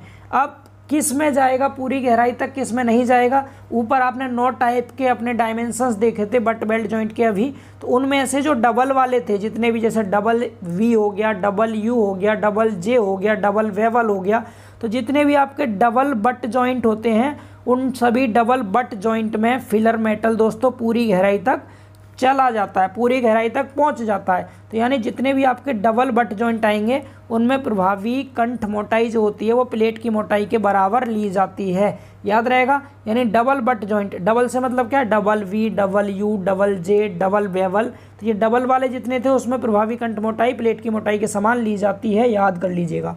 एंड अगर बात करें हम, जब फिलर मेटल आपका पूरी गहराई तक नहीं पहुंचेगा, यानी जब फिलर मेटल पूरी गहराई तक नहीं पहुंचती है, तब हम जो टी लेते हैं, टी मतलब जो हम यहाँ पर लेंगे अपनी प्रभावी कंठ मोटाई, वो प्लेट की मोटाई का 5/8 गुना लेते हैं। कितना? 5/8 गुना लेंगे। अब फिलर मेटल किस में नहीं पहुँचेगा पूरी गहराई तक, तो तो फिलर मेटल दोस्तों हमारा सिंगल बट जॉइंट में नहीं पहुंचता है, सिंगल बट जॉइंट में पूरी गहराई तक नहीं पहुंचता है, याद रखिएगा, अजम्पशन है इसका ये, ठीक है। तो सिंगल बट जॉइंट के केस में प्रभावी कंठ मोटाई टी बराबर क्या हो जाता है, 5/8 प्लेट की मोटाई, याद रहेगा ना। तो डबल बट जॉइंट जितने थे उसमें प्लेट की मोटाई के बराबर लेंगे कंठ मोटाई, सिंगल बट जॉइंट में 5/8 गुणा प्लेट की मोटाई के बराबर लेते हैं कंठ मोटाई। समझ आ गया। अब यहाँ पर एक नोट पॉइंट और है, नोट पॉइंट क्या, ध्यान रखिएगा क्या, कि जो हम प्लेट की मोटाई लेंगे यहाँ पर, अगर दो प्लेट है हमारे पास, एक प्लेट ज़्यादा मोटी है और एक प्लेट थोड़ी कम मोटी है, तो इस केस में हम क्या करेंगे, जो पतली वाली प्लेट होगी, पतली वाली प्लेट की मोटाई के आधार पर ही हम कंठ मोटाई निकालते हैं। याद रहेगा नोट पॉइंट क्या है, यदि जुड़ी हुई प्लेट की मोटाई अलग अलग हो तो प्रभावी कंठ मोटाई टी पतली प्लेट की मोटाई के आधार पर ली जाती है। क्लियर हुआ। प्रभावी कंठ मोटाई भी हम समझ चुके हैं। अब बात करते हैं बट बेल्ट की सामर्थ्य की। तो जिस तरह से हमने फ्लैट बेल्ट की सामर्थ्य निकाली थी, चूँकि आप सभी जानते हैं स्ट्रेस बराबर होता है हमारा फोर्स अपॉन एरिया, और जो हमारा स्ट्रेंथ होता है, सामर्थ्य होती है, वो क्या होता है, कोई भी जॉइंट फेल होने से पहले जितना अधिकतम लोड सह लेगा, जितना अधिकतम फोर्स को वियर कर लेगा, वही क्या होता है, उसका स्ट्रेंथ होती है। तो हमें फोर्स निकालना, तो एरिया को इस साइड ले जाएंगे हम, तो स्ट्रेस इनटू एरिया हो जाएगा फोर्स की वैल्यू। तो यहाँ हम क्या करेंगे, यही हम यहाँ करने वाले हैं। यहाँ ये एक चीज़ ध्यान रखिएगा, आप क्या, अभी आपको बताया था मैंने कि फ्लैट बेल्ट जॉइंट जो होता है उसमें हम शियर स्ट्रेंथ निकालते हैं, क्योंकि फ्लैट बेल्ट जॉइंट आपका शियर के लिए ही रेजिस्ट करता है, यानी शियर को प्रतिरोध करता है, उसमें केवल शियर के लिए डिजाइन करते हैं। एंड बट बेल्ट जॉइंट जो होता है दोस्तों, इसमें हम टेंसाइल स्ट्रेस का यूज करेंगे, इसमें केवल टेंसाइल स्ट्रेस उत्पन्न होगी, यानी तनन प्रतिबल उत्पन्न होता है। तो फ्लैट बेल्ट जॉइंट में shear stress, but belt joint में टेंशन स्ट्रेस, ठीक है, ये ध्यान रखना है। क्या लिखेंगे, यह माना जाता है कि बट बेल्ट में तनन प्रतिबल उत्पन्न होते हैं। इसका मतलब हम इसमें केवल इसकी तनन सामर्थ्य ही निकालेंगे, कर्तन सामर्थ्य नहीं निकालेंगे बट बेल्ट की, ठीक है। अब देखिए कैसे निकालते हैं स्ट्रेंथ। तो टी आप जानते हैं, टी प्रभावी कंठ मोटाई हो गई mm में, एल हो गया प्रभावी लंबाई, एफ टी हो गया, टी फॉर टेंसाइल होता है, एफ मतलब स्ट्रेस, स्मॉल एफ टी है ये। तो अनुज्ञेय तनन प्रतिबल है न्यूटन पर mm² में, और पी हमारे बेल्ट की सामर्थ्य है जो न्यूटन में होगा। तो पी निकालने के लिए भी क्या बताया था आपको, फोर्स निकालना है। फोर्स क्या होगा, एरिया इंटू स्ट्रेस होगा, बताया था ना अभी, स्ट्रेस बराबर force upon area, force upon area. तो यहाँ से एरिया को इस साइड ले जाएंगे तो क्या आ जाएगा, एरिया इंटू स्ट्रेस आ जाएगा ये। तो वही हमने फॉर्मूले में लिखा है, बट बेल्ट की सामर्थ्य प्रभावी क्षेत्रफल गुणा अनुज्ञेय तनन प्रतिबल। क्षेत्रफल क्या होता है, लंबाई इंटू मोटाई, तो प्रभावी लंबाई लेंगे जो कि वास्तविक लंबाई के बराबर होती है बट बेल्ट जॉइंट में। एंड टी यहाँ पर क्या है, कंठ मोटाई है, कंठ मोटाई है टी, ये कितनी होगी, अगर फिलर मेटल पूरी गहराई तक जाता है, यानी डबल बट जॉइंट है जिसमें कि पूरी गहराई तक जाता है फिलर मेटल, तो उस केस में तो टी प्लेट की मोटाई के बराबर लेंगे। और अगर सिंगल बट जॉइंट है जिसमें कि फिलर मेटल पूरी गहराई तक नहीं जाता है, उस केस में टी की वैल्यू 5/8 गुणा प्लेट की मोटाई लेते हैं, ठीक है। तो एल इंटू टी से आ गया आपका एरिया, और स्ट्रेस आपका एफ टी होता है, तो पी बराबर L into T into F T आ गया। क्लियर ना। तो ये आपकी सामर्थ्य हो गई इसकी, समझ आया। तो इसका थ्योरी पार्ट जितना था दोस्तों पूरी तरह कंप्लीट हो चुका है। अब इसके ये कुछ न्यूमेरिकल हैं, न्यूमेरिकल मैं आपको फिर बता रहा हूँ, आप पीडीएफ से कर लीजिएगा। मैं एक न्यूमेरिकल आपको करके दिखा देता हूँ यहाँ पर समझने के लिए, ठीक है।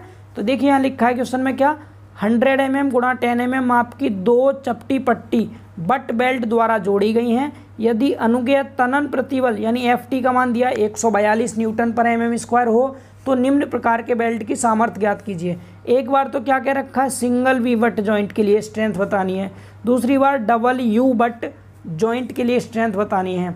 तो देखिए सिंगल वी बट बेल्ट और डबल यू बट बेल्ट, तो सिंगल में आपको पता है, सिंगल के केस में फिलर मेटल पूरी गहराई तक नहीं पहुंचता है, तो इस केस में टी की जो आप वैल्यू यूज करेंगे वो 5/8 गुणा प्लेट की मोटाई लेंगे। आप समझ पा रहे हैं, प्लेट की मोटाई का यूज करेंगे 5/8 गुणा। जबकि डबल में क्या करते हैं, डबल में जो प्रभावी कंठ मोटाई होती है वो प्लेट की मोटाई के बराबर ही ली जाती है। बस इतना अलग अलग यूज करना, बाकी सारी डायमेंशन सेम रहेंगी। सबसे पहली चीज़ हमें निकालना सिंगल वी बट जॉइंट के लिए स्ट्रेंथ। तो स्ट्रेंथ कैसे निकालते हैं दोस्तों, तो हमें एरिया चाहिए। एरिया कहाँ से मिलेगा, साइज़ दे रखा है आपको 100 गुणा 10, तो 100 गुणा 10 कर देंगे तो यहाँ से हमें मिल गया क्या, साइज ऑफ फ्लैट बेल्ट। तो फ्लैट का जो साइज है 100 × 10 है, तो यहाँ से क्या मिल गया आपको, एरिया मिल जाएगा इजीली। एंड आगे लिखा permissible tensile stress, F T का मान क्वेश्चन में दिया था 142 न्यूटन पर mm²। अब आपको अभी बताया मैंने, जो कंठ मोटाई होती है आपकी वो क्या होती है, सिंगल बट वेल्ड में फिलर मेटल पूरी गहराई तक नहीं पहुंचता है।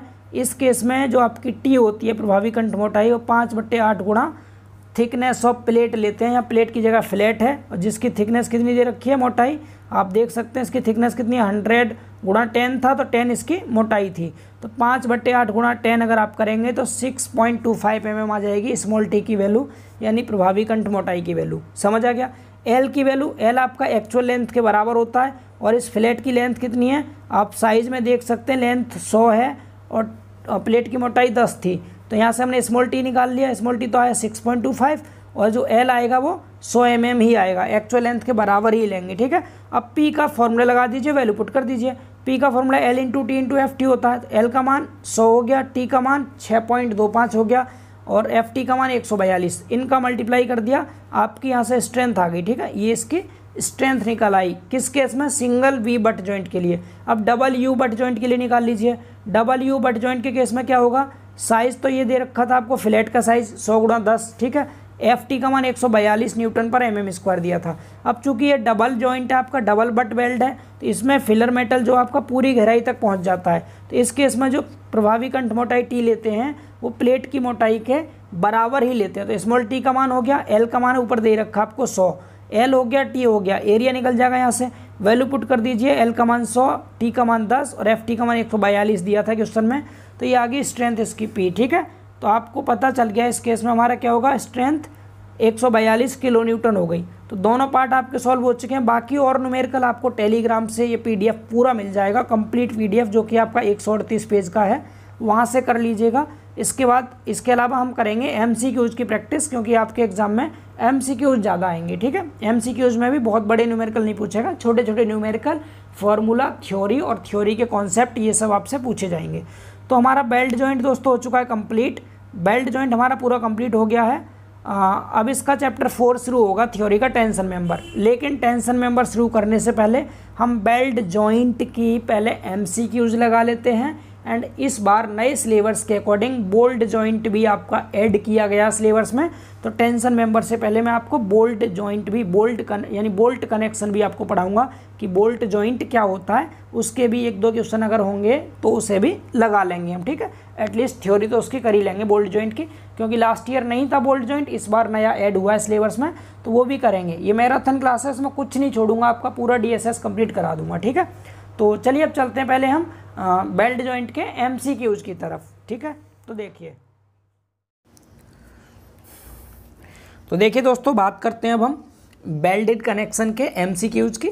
लगभग 60 एमसीक्यूज के समथिंग है, ये 60 एमसीक्यूज हैं बेल्ट जॉइंट के। बहुत ध्यान से आपको समझना है। ठीक है, सबसे पहला क्वेश्चन है, the tensile strength of the belt joint for double flat is, यानी हमसे क्या पूछा है इसमें, दोहरे फ्लैट के लिए एक बेल्ट जोड़ की तनन सामर्थ्य बतानी है। आपको क्या बतानी है, टेंसाइल स्ट्रेंथ बतानी है। तो आप सभी को मैंने बताया था फ्लैट जॉइंट जो होता है आपका, फ्लैट बेल्ट जॉइंट, उसकी टेंसाइल स्ट्रेंथ क्या होती है। तो स्ट्रेंथ क्या होता है, P = इफेक्टिव एरिया लेते हैं और इनटू में टेंसाइल स्ट्रेस ले लेंगे, यानी सिग्मा टी ले लेंगे। ठीक है, एरिया क्या होगा यहाँ पर, एरिया होता है आपका इफेक्टिव लेंथ लेते हैं और इनटू में इफेक्टिव थ्रॉट थिकनेस, यानी L × T कह देते हैं, और पीछे क्या है, सिग्मा टी। तो L × T इंटू में सिग्मा टी, ये फॉर्मूला किसका हो गया, आपका स्ट्रेंथ का फॉर्मूला हो गया। अब यहाँ पर T की वैल्यू क्या होती है, T होता है K × S। T क्या होता है दोस्तों, यहाँ पर K × S होता है। तो आपका जो स्ट्रेंथ का फॉर्मूला जाएगा क्या आ जाएगा, K × S, ये तो T की वैल्यू हो गई, इंटू में L और इंटू में सिग्मा टी। अब यहाँ पर K की वैल्यू कितनी लेते हैं हम, तो K की वैल्यू आप सभी को पता है 0.70 होती है। ठीक है, अब 0.70 को हम 1/√2 कहते हैं, यानी 1/√2 की वैल्यू होती है 0.70। तो डेट मीन्स ओवरऑल जो आपका स्ट्रेंथ का फॉर्मूला हो गया दोस्तों यहाँ से, तो स्ट्रेंथ का फॉर्मूला क्या हो जाएगा, फिर स्ट्रेंथ का फॉर्मूला हो जाएगा 1/√2 इंटू में S, यानी T की वैल्यू हो गई, इंटू में L इफेक्टिव लेंथ हो गया ये, और इंटू में सिग्मा टी। ये किसका फॉर्मूला है, स्ट्रेंथ का फॉर्मूला है। अब दोस्तों ये स्ट्रेंथ का फॉर्मूला होता है सिंगल फ्लैट वेल्ड के लिए, बट क्वेश्चन में आपको क्या दिया है, डबल फ्लैट जॉइंट है आपका। ठीक है, डबल फ्लैट वेल्ड जॉइंट है। डबल के केस में क्या करेंगे, आप इसमें 2 से मल्टीप्लाई और कर दीजिए। जब आप इसमें 2 से मल्टीप्लाई कर देंगे तो इस √2 से ये जो 2 है ये √2 टाइम कट जाएगा। तो ओवरऑल फॉर्मूला क्या बन जाएगा आपका, √2, ओवरऑल फॉर्मूला हो गया √2 S L सिग्मा टी, क्या हो गया, √2SL सिग्मा टी। समझ पा रहे हैं सभी? तो √2SL सिग्मा टी कौन सा ऑप्शन है इसमें? ऑप्शन सी इसका बिल्कुल करेक्ट आंसर है, √2SL सिग्मा टी। समझ आ रहा है ना?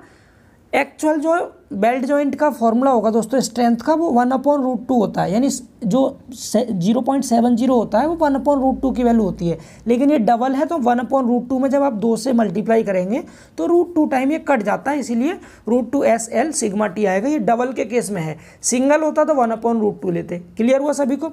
बाकी यहाँ पर नीचे ये टर्मोलॉजी दे रखी है, एस क्या है, एल क्या है, सिग्मा टी क्या है, ये आप ऑलरेडी जानते हैं पहले से। तो अब अगले क्वेश्चन की ओर मूव करते हैं हम, ठीक है। सेकंड क्वेश्चन है हमारा, ध्यान से समझिएगा। यस, सेकंड क्वेश्चन है, twisting is a problem in welding thin material because of, यानी पतले पदार्थ के लिए वेल्डिंग में मरोड़ एक समस्या होती है। क्यों होती है? अगर आपका मटेरियल पतला है और वेल्डिंग आप उस पर कर रहे हैं तो उसमें ट्विस्टिंग आ जाती है, तो वो क्यों आती है उसका रीज़न बताना है। तो सबसे पहला ऑप्शन है लो टॉर्जनल रेजिस्टेंस, यानी कम मरोड़ प्रतिरोध होती है। दूसरा, पतली चादरों की कम कर्तन सामर्थ्य होती है। सिरों पर प्रतिबलों के संकेंद्रण। चौथा है पतली काट के न्यूनतम परिभ्रमण त्रिज्या। सभी ऑप्शन इसमें गलत है, केवल पहला सही है, क्योंकि जो आपका थिन मटेरियल होगा उसमें ट्विस्टिंग को रेजिस्ट करने की जो क्षमता होगी उतनी कम होगी उसकी, यानी उसकी जो मरोड़ प्रतिरोध क्षमता होती है दोस्तों कम होती है पतले पदार्थ की। तो इसीलिए ऑप्शन ए करेक्ट हो जाएगा, लो टॉर्जनल रेजिस्टेंस, यानी कम मरोड़ प्रतिरोध होती है, इसीलिए पतले पदार्थों में जो वेल्डिंग करते हैं तो उसमें मरोड़ एक समस्या बन जाती है। ठीक है ना? चलिए अब बात करते हैं अपने नेक्स्ट क्वेश्चन की। Next question, the maximum size of the flat weld for a plate of the square edge, यानी स्क्वायर एज बताना है आपको, वर्गाकार किनारे के लिए। क्या बताना है आपको? जो वर्गाकार किनारे होते हैं दोस्तों प्लेट के, उस केस में आप मैक्सिमम साइज एस की वैल्यू क्या लेते हैं? तो आप सभी को बताया था मैक्सिमम साइज हम अगर स्क्वायर शेप हो तो उस केस में प्लेट की मोटाई में से 1.5 mm माइनस कर देते हैं। एंड अगर आपकी जो शेप है गोलाकार है तो उस केस में हम 3/4 गुणा प्लेट की मोटाई लेते हैं, एस का मान मैक्सिमम साइज। सभी को पता है ना? तो स्क्वायर एज क्या रखा है, डेट मीन्स ऑप्शन ए सही हो जाएगा इसका, प्लेट की मोटाई से 1.5 mm कम। क्लियर? चलिए अगला क्वेश्चन देखते हैं। नेक्स्ट क्वेश्चन, नेक्स्ट क्वेश्चन में क्या है, हाँ, इंटरमीडिएट बट बेल्ट। दोस्तों बट बेल्ट के भी अलग अलग टाइप होते हैं, उनमें से आपको यहाँ पर क्या क्या रखा है, इंटरमीडिएट। हालांकि डिप्लोमा के सिलेबस में है नहीं ये इंटरमीडिएट बट बेल्ट, लेकिन फिर भी अगर पूछ ले तो आप याद रखेंगे। Intermediate butt weld are used to resist, यानी जो इंटरमीडिएट बट बेल्ट होते हैं वो किसका प्रतिरोध करते हैं, किसका विरोध करते हैं? बट बेल्ट का टाइप है एक इंटरमीडिएट बट बेल्ट। तो इंटरमीडिएट बट बेल्ट हमेशा ध्यान रखिएगा दोस्तों, ये हमेशा शियर स्ट्रेसिस यानी कर्तन प्रतिरोध का विरोध करेंगे। हालांकि आपको बताया था मैंने फ्लैट बेल्ट में कर्तन रेजिस्टेंस होता है, लेकिन जो बट बेल्ट होते हैं उनमें टेंसाइल रेजिस्टेंस होता है। बट इंटरमीडिएट बट बेल्ट जो होते हैं वो शियर स्ट्रेस को भी रेजिस्ट करते हैं, आपको ध्यान रखना है, इसीलिए मैंने करा दिया है ये। अगर इंटरमीडिएट शब्द नहीं लगा होता, केवल बट बेल्ट होता, तो उसको आप बोलते हैं टेंसाइल स्ट्रेस को रेजिस्ट करते हैं, लेकिन इंटरमीडिएट बट बेल्ट आपके शियर स्ट्रेस को रेजिस्ट करते हैं। इसके अलावा फ्लैट बेल्ट भी शियर स्ट्रेस को रेजिस्ट करते हैं, याद रखेंगे। चलिए अगला क्वेश्चन देखिए। नेक्स्ट क्वेश्चन में लिखा है a completely penetrating butt weld is specified by, यानी पूरी तरह से बेधन बट बेल्ट द्वारा निर्दिष्ट किया जाता है। अगर आपका कोई भी बट बेल्ट है और वो पूरी तरह से कंप्लीटली पेनिट्रेटिंग है, पेनिट्रेटिंग मतलब होता है दोस्तों, बेधन मतलब होता है कि उसको जो उसमें ड्रिलिंग की गई है, छेद किया गया है, वो पूरी गहराई तक है, या कह सकते हैं आपने फिलर मटेरियल जो भरा है वो पूरी गहराई तक गया है। जैसे ये 2 प्लेट हैं, ये 2 प्लेटें कोई भी जिन पे आपको वेल्डिंग करनी है, ठीक है। तो इसमें जो पेनिट्रेटिंग है वो नीचे तक पूरी गहराई तक है। अब जब ये पूरी गहराई तक होता है सॉरी, तो आप सभी को बताया था इसको क्या बोलते हैं हम, इफेक्टिव थ्रॉट थिकनेस कहते हैं। क्या कहते हैं? इफेक्टिव थ्रॉट थिकनेस, यानी इफेक्टिव थ्रॉट थिकनेस मतलब प्रभावी कंठ मोटाई इसको बोलते हैं, जो कि प्लेट की मोटाई के बराबर होता है। लेकिन यहाँ पर आपको ऑप्शन बी जो दे रखा है प्लेट की मोटाई, इस पर टिक नहीं करना है। अगर ऑप्शन सी इसमें नहीं होता तब आप इसमें ऑप्शन बी पर टिक कर सकते थे, लेकिन यहाँ पर क्या रहेगा आपका, इफेक्टिव थ्रॉट थिकनेस रहेगा, प्रभावी कंठ मोटाई होगी ये, ठीक है। अगला क्वेश्चन देखिए, नेक्स्ट क्वेश्चन नेक्स्ट क्वेश्चन है, 2 steel parts at right angle are welded with fillet weld of 10 mm size, the throat thickness of the flat weld should be. यहाँ पर आपको साइज दिया है, मतलब आपको एस की वैल्यू दे रखी है दोस्तों 10 mm है एस की वैल्यू। और आपसे पूछा क्या है, आपसे थ्रोट थिकनेस पूछी गई है, यानी आपको यहाँ पर साइज दे रखा है, आकार दिया है, और आपसे इसकी कंठ मोटाई पूछी है। कंठ मोटाई मतलब टी का मान पूछा। तो आप सभी को मैंने बताया था क्या, फॉर्मूला भी आप सभी को याद होगा, जो आपका टी बराबर होता है दोस्तों, टी बराबर होता है के इंटू एस होता है। ठीक है, के की वैल्यू होती है 0.70, जिसको हम 1/√2 भी कहते हैं। क्लियर। एस की वैल्यू क्वेश्चन में आपको दी गई है 10 mm, तो 0.7 को जब आप 10 से मल्टीप्लाई करेंगे तो ये 7 mm आ जाएगा। कितना आएगा, 7 mm, यानी ऑप्शन ए इसका करेक्ट आंसर हो जाएगा, ऑप्शन ए। समझ आ रहा है दोस्तों, ऑप्शन ए इसका बिल्कुल सही आंसर है। ठीक है, समझ के के इंटू एस लगाना है, के की जगह 0.70 रखना है, एस का मान 10 दिया था, 0.70 गुणा 10 करेंगे तो ऑप्शन ए इसका सही हो जाएगा। नेक्स्ट क्वेश्चन देखिए, नेक्स्ट क्वेश्चन, ये नेक्स्ट क्वेश्चन का गायब हो गया भाई, तो ऑप्शन आ गए। चलिए कोई बात नहीं, नीचे वाला क्वेश्चन देख लीजिए। इस क्वेश्चन में लिखा है, यदि एक संरचना फटिंग प्रतिबलों के अंतर्गत है तब रिवेट जोड़ के तुलना में बेल्ट जोड़ फेल होगा। Sorry, if A structure is under fatigue stress, यानी किसी भी स्ट्रक्चर पे क्या आ रहा है आपका, फटीग स्ट्रेस आ रहा है। ठीक है ना, क्या, फटीग स्ट्रेस, फटिंग प्रतिबल है। तो आपको ये बताना है कि रिवेट की तुलना में जो बेल्ट जॉइंट है वो किस में फेल होगा, यानी कैसे फेल होगा, पहले फेल होगा या बाद में फेल होगा या समान समय पर फेल होंगे दोनों, या इनमें से कोई ऑप्शन सही नहीं है। तो ध्यान रखिएगा दोस्तों, फटीग का मतलब होता है जैसे ये कोई वायर है आपका, ठीक है, इस वायर को आपने पहले ऊपर किया ऐसे, फिर नीचे किया, फिर ऊपर, ऐसे मोड़ते जा रहे हैं बार बार, आप ऊपर नीचे कर रहे हैं इसको बार बार, तो क्या होगा, ये कमज़ोर हो जाता है, यहाँ से कमज़ोर हो जाता है, डैट मीन्स ये पहले फेल हो जाएगा। ठीक है, फटीग का मतलब समझ गए ना आप सभी, जैसे किसी तार को बार बार ऊपर नीचे मोड़ते हैं आप, आपने ये तार था, आपने यहाँ से पकड़ के इसको बार बार ऊपर नीचे मोड़ रहे हैं बार बार, ठीक है, तो ये बीच में से वीक हो जाएगा, आराम से टूट जाएगा इजीली। तो फटीग स्ट्रेस के केस में क्या होता है, पहले फेल हो जाते हैं। ठीक है, बेल्ट जॉइंट आपके पहले फेल हो जाएंगे, रिवेट से भी पहले, याद रहेगा। अगला क्वेश्चन देखिए, नेक्स्ट क्वेश्चन में लिखा हुआ है, समान मोटाई की दो प्लेटों के लिए फ्लैट बेल्ट की सामर्थ्य सुनिश्चित की जा सकती है यदि इसका अधिकतम माप वर्गाकार किनारे के लिए निम्न तक सीमित है। फिर आपको क्या पूछ रहा है यहाँ पर, वर्गाकार किनारे के लिए साइज पूछा है, किसके लिए, स्क्वायर एज के लिए। जस्ट ऊपर अभी बताया था आपको, रिपीट हो गया क्वेश्चन ये।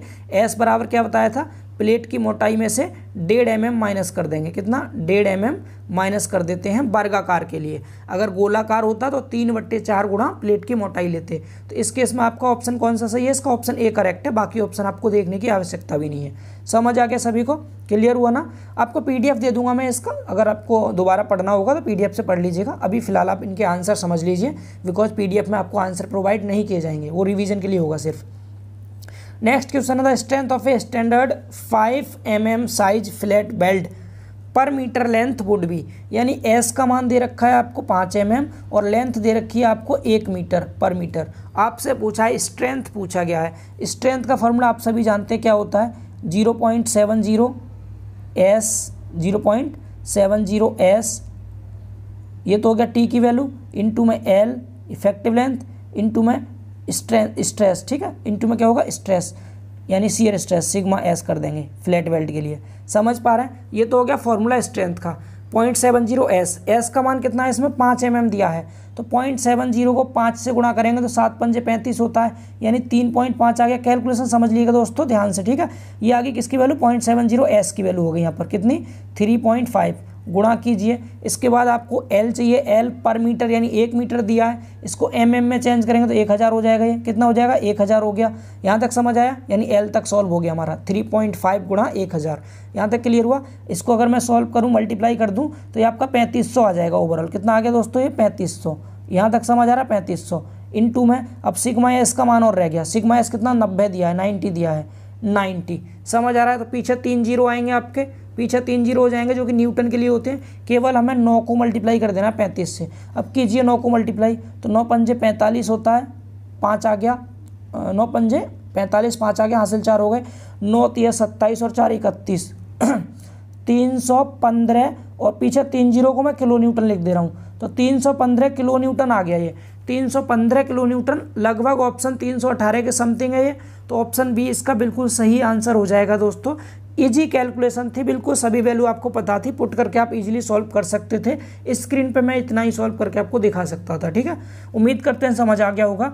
नेक्स्ट क्वेश्चन देखिए, नेक्स्ट अगले क्वेश्चन में लिखा है एक फ्लैट वेल्ड को एक मानक फ्लैट वेल्ड के रूप में माना जाता है जब इसका अनुप्रस्थ खंड होता है। यानी फ्लैट वेल्ड आपका कब स्टैंडर्ड फ्लैट वेल्ड कहलाएगा।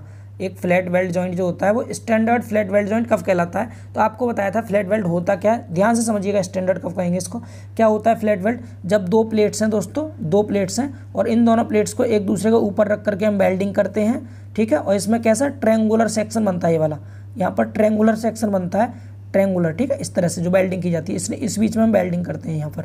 तो जो आपका ये ट्रायंगल शेप में वेल्डिंग करते हैं आप, तो इस ट्रायंगल का जब ये जो एंगल होगा ये वाला और ये वाला, ये 45 डिग्री होगा, दोनों ही 45 डिग्री होंगे। यानी इसको हम समद्विबाहु त्रिभुज कहते हैं, आइसोस्केलस ट्रायंगल कहते हैं।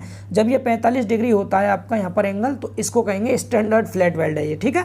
स्टैंडर्ड कब कहेंगे, जब 45 डिग्री होगा, या फिर ऑप्शन में लिखा हो समद्विबाहु, ठीक है। तो ऑप्शन पढ़ लीजिए आप ध्यान से, ऑप्शन कौन सा सही होगा, पहला है वर्गाकार, दूसरा है सर्कुलर, तीसरा है 45 डिग्री आइसोस्केलस ट्रायंगल, यानी 45 डिग्री समद्विबाहु त्रिभुज। बिल्कुल सही है ये। फ्लैट बेल्ट जॉइंट कब स्टैंडर्ड होता है दोस्तों, जब 45 डिग्री समद्विबाहु त्रिभुज बनता है। समझ आ रहा है ना। तो ये क्वेश्चन भी आपका क्लियर हो गया, ठीक है। अगले क्वेश्चन की ओर मूव करते हैं। अगर पूरा क्वेश्चन एक साथ स्क्रीन पर नहीं आ पा रहा है दोस्तों, हालांकि मैं छोटा कर देता हूँ, फिर भी नहीं आपको दिख रहा है, तो आप बाद में पीडीएफ से रिवीजन कर लीजिएगा। क्वेश्चन पढ़ के ऑप्शन में समझा दे रहा हूँ आपको अच्छे से, रिवीजन आप इजीली कर सकते हैं 60 क्वेश्चन का 10-15 मिनट में। अगला फिर से देखिए, पीछे आपको पढ़ाया था क्वेश्चन, इसका आंसर आप बताएंगे। Intermediate butt belt, intermediate butt belt हम यूज करते हैं तो ये किसका विरोध करता है, पीछे आपको बताया था, रिपीट क्वेश्चन है ये, शियर स्ट्रेस का विरोध करता है। किसका विरोध करता है, शियर स्ट्रेस का, ठीक है। केवल बट बेल्ट होता तो टेंसाइल स्ट्रेस, लेकिन इंटरमीडिएट बट बेल्ट है तो शियर स्ट्रेस। फ्लैट बेल्ट होता वो भी शियर स्ट्रेस को रेजिस्ट करता है, ठीक है। अगला क्वेश्चन, नेक्स्ट क्वेश्चन देखिए, इसमें flat weld is not recommended if the angle between fusion face. इसमें बोला है जो हमारा फ्यूजन फेस होता है, यानी कि हमारी जो संलग्न फलक होती है उसके बीच का एंगल बताना है आपको, एंगल कितना लेते हैं। तो आप सभी को बताया था जब हम एस की वैल्यू निकालते हैं जो कि आपकी 0.70 लेते हैं हम, सॉरी टी की वैल्यू निकालते हैं जो कि आपकी 0.70 एस ली जाती है। तो ये 0.70 जो होता है ये के होता है दोस्तों, क्या होता है के, टी बराबर होता है के इंटू एस, ठीक है। और ये के जो डिपेंड करता है के की वैल्यू, ये जो आपके फ्यूजन फेस होते हैं उसके बीच के एंगल पे डिपेंड करती है। जब 60 डिग्री से 90 डिग्री तक एंगल था, मैं थ्योरी में आपको बताया था, तो उस केस में के का मान 0.70 लेते हैं, यानी कि 60 से तो कम नहीं लेते हम फ्यूजन फेस के बीच का एंगल, और 120 से ज़्यादा नहीं लेते। मैंने आपको नोट पॉइंट में ये लिखवाया था, समझ पा रहे हैं। तो इसका ऑप्शन देखिए, ऑप्शन बी में लिखा हुआ है ग्रेटर देन 120 डिग्री, यानी 120 डिग्री से अधिक मान्य नहीं होता और 60 डिग्री से कम मान्य नहीं होता। मतलब दो ऑप्शन सही हैं इसके, बी और सी। समझ पा रहे हैं कौन से बी और सी सही हैं। तो नीचे इसके ऑप्शन दे रखे हैं, ऑप्शन इसके नहीं दिए, कोई बात नहीं, आप इसके ऑप्शन बना के लिख लीजिएगा इस तरह से। जैसे पहला ऑप्शन हो गया, एक में लिख दीजिएगा ए एंड बी इस तरह से, दूसरा ऑप्शन लीजिएगा उसमें लिख दीजिएगा बी एंड सी, तीसरे ऑप्शन में सी एंड डी, चौथे में डी एंड ए, इस तरह बना लीजिएगा ऑप्शन। तो आपका ऑप्शन दूसरा सही हो जाएगा, बी एंड सी। क्लियर ना। तो बी और सी सही थे। समझ आ रहा है आप सभी को। चलिए नेक्स्ट क्वेश्चन देखते हैं। नेक्स्ट क्वेश्चन, अगला क्वेश्चन, नेक्स्ट क्वेश्चन देखिए दोस्तों, यस नेक्स्ट क्वेश्चन में है flat weld material could fail in which of the following failure mechanism, यानी निम्नलिखित में से किस प्रकार की विफलता मैकेनिज्म, सॉरी मशीनिज्म पढ़ दिया था मैंने इसको, वैसे मैकेनिज्म होगा ये। तो निम्नलिखित में से किस प्रकार की विफलता मैकेनिज्म में फ्लैट वेल्ड विफल हो सकता है। तो आपको बताना है फ्लैट वेल्ड किस में फेल होता है। मैकेनिज्म छोड़ी, सीधे आप बोलिए क्या, कि जो आपका फ्लैट वेल्ड है, फ्लैट वेल्ड वो किस में फेल होता है। तो आप सभी को मैंने बताया था फ्लैट वेल्ड शियर में फेल होता है, बट वेल्ड टियर में फेल होता है या टेंशन में फेल होता है। समझ पा रहे हैं। अब फ्लैट वेल्ड है तो शियर में फेल होगा, बट वेल्ड होता तो टेंशन में फेल होता। तो ऑप्शन बी करेक्ट हो गया इसका। सभी को समझ आ रहा है क्वेश्चन। अगला क्वेश्चन देखिए, नेक्स्ट क्वेश्चन, इसी तरह स्पीड से कवर करते चलिए आप। अगले क्वेश्चन में लिखा है the effective throat thickness of a flat weld depend upon. Flat weld की जो इफेक्टिव थ्रॉट थिकनेस होती है, यानी टी जो होता है वो किस पे डिपेंड करता है। तो टी का फॉर्मूला हम सभी ने देखा था, क्या था दोस्तों, के इंटू एस होता है। क्या होता है, के इंटू एस, ठीक है, एस। तो ये के और एस पर डिपेंड करता है। तो एस तो हो गया साइज ऑफ वेल्ड, तो साइज ऑफ वेल्ड तो इसमें ऑप्शन में है ही नहीं, ठीक है। अब बात करें के की, तो के क्या होता है, के आपका फ्यूजन फेस के बीच के कोण पर डिपेंड करता है, ठीक है। फ्यूजन फेस के बीच का जो कोण होता है उससे के की वैल्यू निकालते हैं। अगर 60 से 90 डिग्री होता है फ्यूजन फेस के बीच का कोण, तो ये 0.70 लिया जाता है के का मान, ठीक है। तो इसका मतलब के जो होगा किस पे डिपेंड करेगा आपका, यानी कि संलग्न सतह के बीच कोण पर डिपेंड करता है। डेट मीन्स टी किस पे डिपेंड कर जाएगा, ऑप्शन ए पर। समझ आ रहा है ना, के और एस पर टी का मान डिपेंड करेगा। एस ऑप्शन में दिया नहीं है, के की जगह पे आपको यहाँ पर एंगल बिटवीन फ्यूजन फेस दे रखा है, और के का जो वैल्यू होती है हम एंगल बिटवीन फ्यूजन फेस से ही निकालते हैं, यानी उसी पर डिपेंड करती है। डेट मीन्स टी जो डिपेंड करेगा एंगल बिटवीन फ्यूजन फेस पर डिपेंड करेगा। समझ आ गया। चलिए नेक्स्ट क्वेश्चन देखते हैं, अगला क्वेश्चन। नेक्स्ट क्वेश्चन में लिखा हुआ यहाँ पर in automatic welding the electrodes used for welding are, यानी जो हमारे स्वचालित वेल्डिंग में होती हैं वो वेल्डिंग के लिए हम उपयोग किए जाने वाले इलेक्ट्रोड होते हैं। कौन से इलेक्ट्रोड का यूज करते हैं हम, यानी कि अगर ऑटोमेटिक वेल्डिंग करनी है आपको तो उस केस में, ऑटोमेटिक वेल्डिंग के केस में इलेक्ट्रोड का यूज करते हैं वेल्डिंग के लिए। तो इलेक्ट्रोड के लिए किसका यूज करेंगे हम, पहला लिखा है कोटेड वायर। तो पहली चीज़ तो ध्यान रखिएगा, जो हम तार यूज करेंगे ऑटोमेटिक वेल्डिंग में, हालांकि मैकेनिकल का क्वेश्चन है फिर भी पूछ सकता है चूंकि वेल्डिंग आपके सिलेबस में है, फिर भी तो जो हम तार यूज करेंगे ऑटोमेटिक वेल्डिंग के केस में, पहली चीज़ तो वो कोटेड बिल्कुल नहीं होना चाहिए, मतलब उसके ऊपर, तार के ऊपर लेप नहीं होना चाहिए किसी भी चीज़ का, सिंपल तार होना चाहिए, ठीक है। तो ऑप्शन ए तो पूरी तरह गलत हो गया आपका। ऑप्शन बी है सिंपल वायर विदाउट कोटिंग, शायद ये सही हो सकता है, अभी आगे और पढ़ते हैं इसके बारे में। And surrounding with inert gases और पॉवर्ड फ्लक्स, बिल्कुल सही है। इनर्ट गैसेज होता है अक्रिय गैस, यानी इसके चारों तरफ हम क्या करते हैं, अक्रिय गैसों का या पाउडर का एक घेरा बना देते हैं। तो क्या होता है ऑटोमेटिक वेल्डिंग में, ऑप्शन बी बिल्कुल सही है दोस्तों। ऑटोमेटिक वेल्डिंग के केस में हम सिंपल वायर लेते हैं जिस पर कोई भी कोटिंग नहीं की जाती, विदाउट कोटिंग का, यानी बिना लेपित वाला साधारण तार लेंगे, और इसके सराउंडिंग मतलब चारों तरफ इनर्ट गैसेस यानी अक्रिय गैस का और पाउडर फ्लेक्स का हम क्या करते हैं, घेरा बना देते हैं। तो ऑप्शन बी बिल्कुल करेक्ट है ऑटोमेटिक वेल्डिंग के लिए। ये थ्योरी में नहीं पढ़ाया था, एमसीक्यू से आप इसको याद रखिएगा, ठीक है। अगला क्वेश्चन देखिए, next question. Weakest section in a flat weld is, fillet weld का सबसे वीक सेक्शन कौन सा होता है ये आपको बताना है। तो ध्यान रखिएगा दोस्तों, जो इसका थ्रॉट होता है, थ्रॉट फ्लैट वेल्ड की जो कंठ होती है वो सबसे वीक पॉइंट होता है। अगर आपने इसके कंठ पर ज़्यादा फोर्स लगा दिया तो वहाँ से आपकी वेल्डिंग क्या होगी, अलग हो जाएगी, वेल्डिंग फेल हो जाएगी। एक मिनट, यस। तो वहाँ से क्या होगा, वेल्डिंग कैसी होगी आपकी, कमज़ोर हो जाती है। तो कहाँ से कमज़ोर होती है, थ्रॉट ऑफ द फ्लैट से, फ्लैट के कंठ पर सबसे कमज़ोर होता है आपका फ्लैट वेल्ड। समझ आ रहा है। अगला क्वेश्चन देखिए, नेक्स्ट क्वेश्चन, थोड़ी सी स्पीड को थोड़ी फास्ट करते हैं।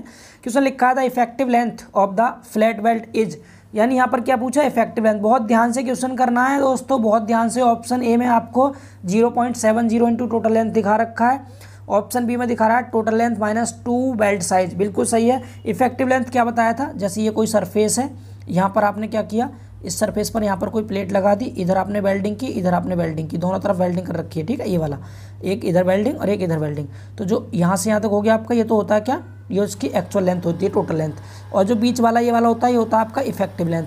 तो इफेक्टिव लेंथ के लिए क्या करेंगे आप, टोटल लेंथ में थे दोनों तरफ का साइज माइनस कर दो, एस और एस, 2s माइनस कर दो, तो टोटल लेंथ -2s माइनस कर देंगे तो आपको क्या मिल जाएगी, इफेक्टिव लेंथ मिल जाएगी, LE, इफेक्टिव लेंथ मिल जाएगी। समझ आ रहा है सभी को, आसान क्वेश्चन था। Option B is the correct answer of this question. Next question की ओर मूव करते हैं दोस्तों। नेक्स्ट क्वेश्चन में पूछा है इफेक्टिव थ्रॉट साइज, यानी आपसे क्या पूछा है, साइज पूछा है। बिल्कुल अभी आपको बताया था साइज क्या होता है, effective throat size of fillet weld is, fillet weld का इफेक्टिव थ्रॉट साइज पूछा गया है। तो बिल्कुल कंफ्यूज ना हो, इफेक्टिव थ्रॉट साइज से मतलब है इफेक्टिव थ्रॉट थिकनेस बतानी है, टी का मान बताना है, K इंटू एस होता है, K की वैल्यू हम लेते हैं 0.70 इंटू में S, 0.70S, तो 0.70S ऑप्शन ए बिल्कुल सही है इसका। समझ आ रहा है, बाकी ऑप्शन देखने की आवश्यकता भी नहीं पड़ी हमें, फिर भी अगर आपको सभी ऑप्शंस पढ़ने हैं तो PDF से आप पढ़ लीजिएगा। चलिए नेक्स्ट क्वेश्चन देखते हैं, हमें टाइम कंज्यूम करना है, एग्जाम में बहुत कम टाइम बचा, एक हफ्ता मुश्किल से रह गया है, ठीक है। The metal added at the joint while welding is known as, यानी क्या क्या रखा है यहाँ पर, द मेटल एडिड, मेटल जानते हैं ना, मेटल मतलब आपका जो धातु होता है, तो वेल्डिंग करते समय जोड़ पर धातु जोड़ा जाता है तो उस धातु को क्या कहते हैं, आपको अच्छे से बताया था। जैसे यहाँ पर आपको 2 प्लेट्स हैं, इन दोनों प्लेट्स को आपस में जोड़ना है, पहले इनको फ्यूज़ किया दोनों किनारों को, फिर इसमें बीच में मेटल भर दिया, तो उस मेटल को कौन सा कहेंगे दोस्तों, क्या होता है, मैंने आपको नोट पॉइंट भी लिखवाया था। इसमें जो मेटल भरते हैं इसको कहते हैं फिलर मेटल। फिलर मेटल पूरक धातु या फिलर धातु कहते हैं।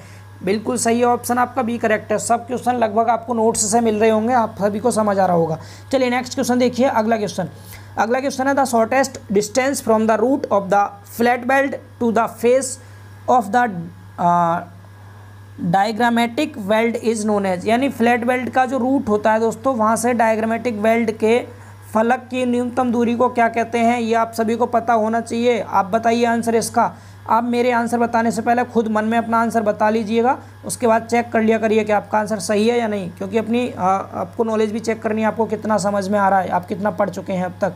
जैसे एक प्लेट ये है, दूसरी प्लेट ये है, फ्लैट बेल्ट में 2 प्लेट को एक दूसरे के ऊपर रखते हैं हम, समझ पा रहे हैं। एंड यहाँ पर इस तरह एक ट्रेंगल जैसा बनता है, थोड़ा बड़ा बनाते हैं जिससे समझ आ जाए। एक प्लेट ये हो गई, दूसरी प्लेट ये हो गई, दोनों प्लेट पे आपको बेल्डिंग करनी है यहाँ पर। तो ये जो बनता है ट्रेंगल में, ये होता है आपका डायगोनल, ठीक है, यानी कि इसको हम विकर्ण कह सकते हैं, इसका कर्ण कह सकते हैं, सॉरी हाइपोटेनस कर्ण। और ये है रूट, यहाँ पर रूट, तो रूट को और इससे डायग्रामेटिक जो आपका ये हाइपोटेनस बन रहा है, इससे मिलाने वाली जो दूरी होती है वाली, इसको क्या कहते हैं, इसको इफेक्टिव थ्रोट थिकनेस यानी कंठ मोटाई बोलते हैं। आप सभी को पढ़ाया था थ्योरी में, समझ आ गया। अगला क्वेश्चन देखिए, नेक्स्ट क्वेश्चन में लिखा है ए फ्लैट बेल्ट में बी टर्म एज, यानी फ्लैट बेल्ट को कहा जाता है। फ्लैट बेल्ट का दूसरा नाम बताना है। तो फ्लैट बेल्ट के 3 टाइप बताए थे आप सभी को। अगर ये सरफेस कैसा हो, ट्रायंगल का सरफेस पूरा फ्लैट है, तो इसको फ्लैट या फिर मीटर बेल्ट कहते हैं। दूसरा बताया था आपको क्या, कि ये जो सरफेस होती है आपको, एक तो हो गया कौन सा आपका मीटर वाला, ये हो गया। दूसरा बताया था ये आपका कॉन्वेक्स हो सकता है बाहर की तरफ इस तरह से, इसको क्या बोलते हैं हम, कॉन्वेक्स मतलब वो बोलते हैं इसको क्या, उत्तल बोलते हैं। एंड तीसरा कॉनकेव हो सकता है, जैसे केव मतलब गड्ढा जैसा बनता है, इसको अवतल बोलते हैं। तो तीनों सही हैं इसके। फ्लैट बेल्ट की टाइप है मीटर, कॉनकेव, कॉन्वेक्स, यानी समतल, अवतल, उत्तल, ये तीनों क्या हैं आपके फ्लैट बेल्ट के प्रकार हैं। तो ऑप्शन डी करेक्ट हो जाएगा इसका, all of the above, option D correct answer.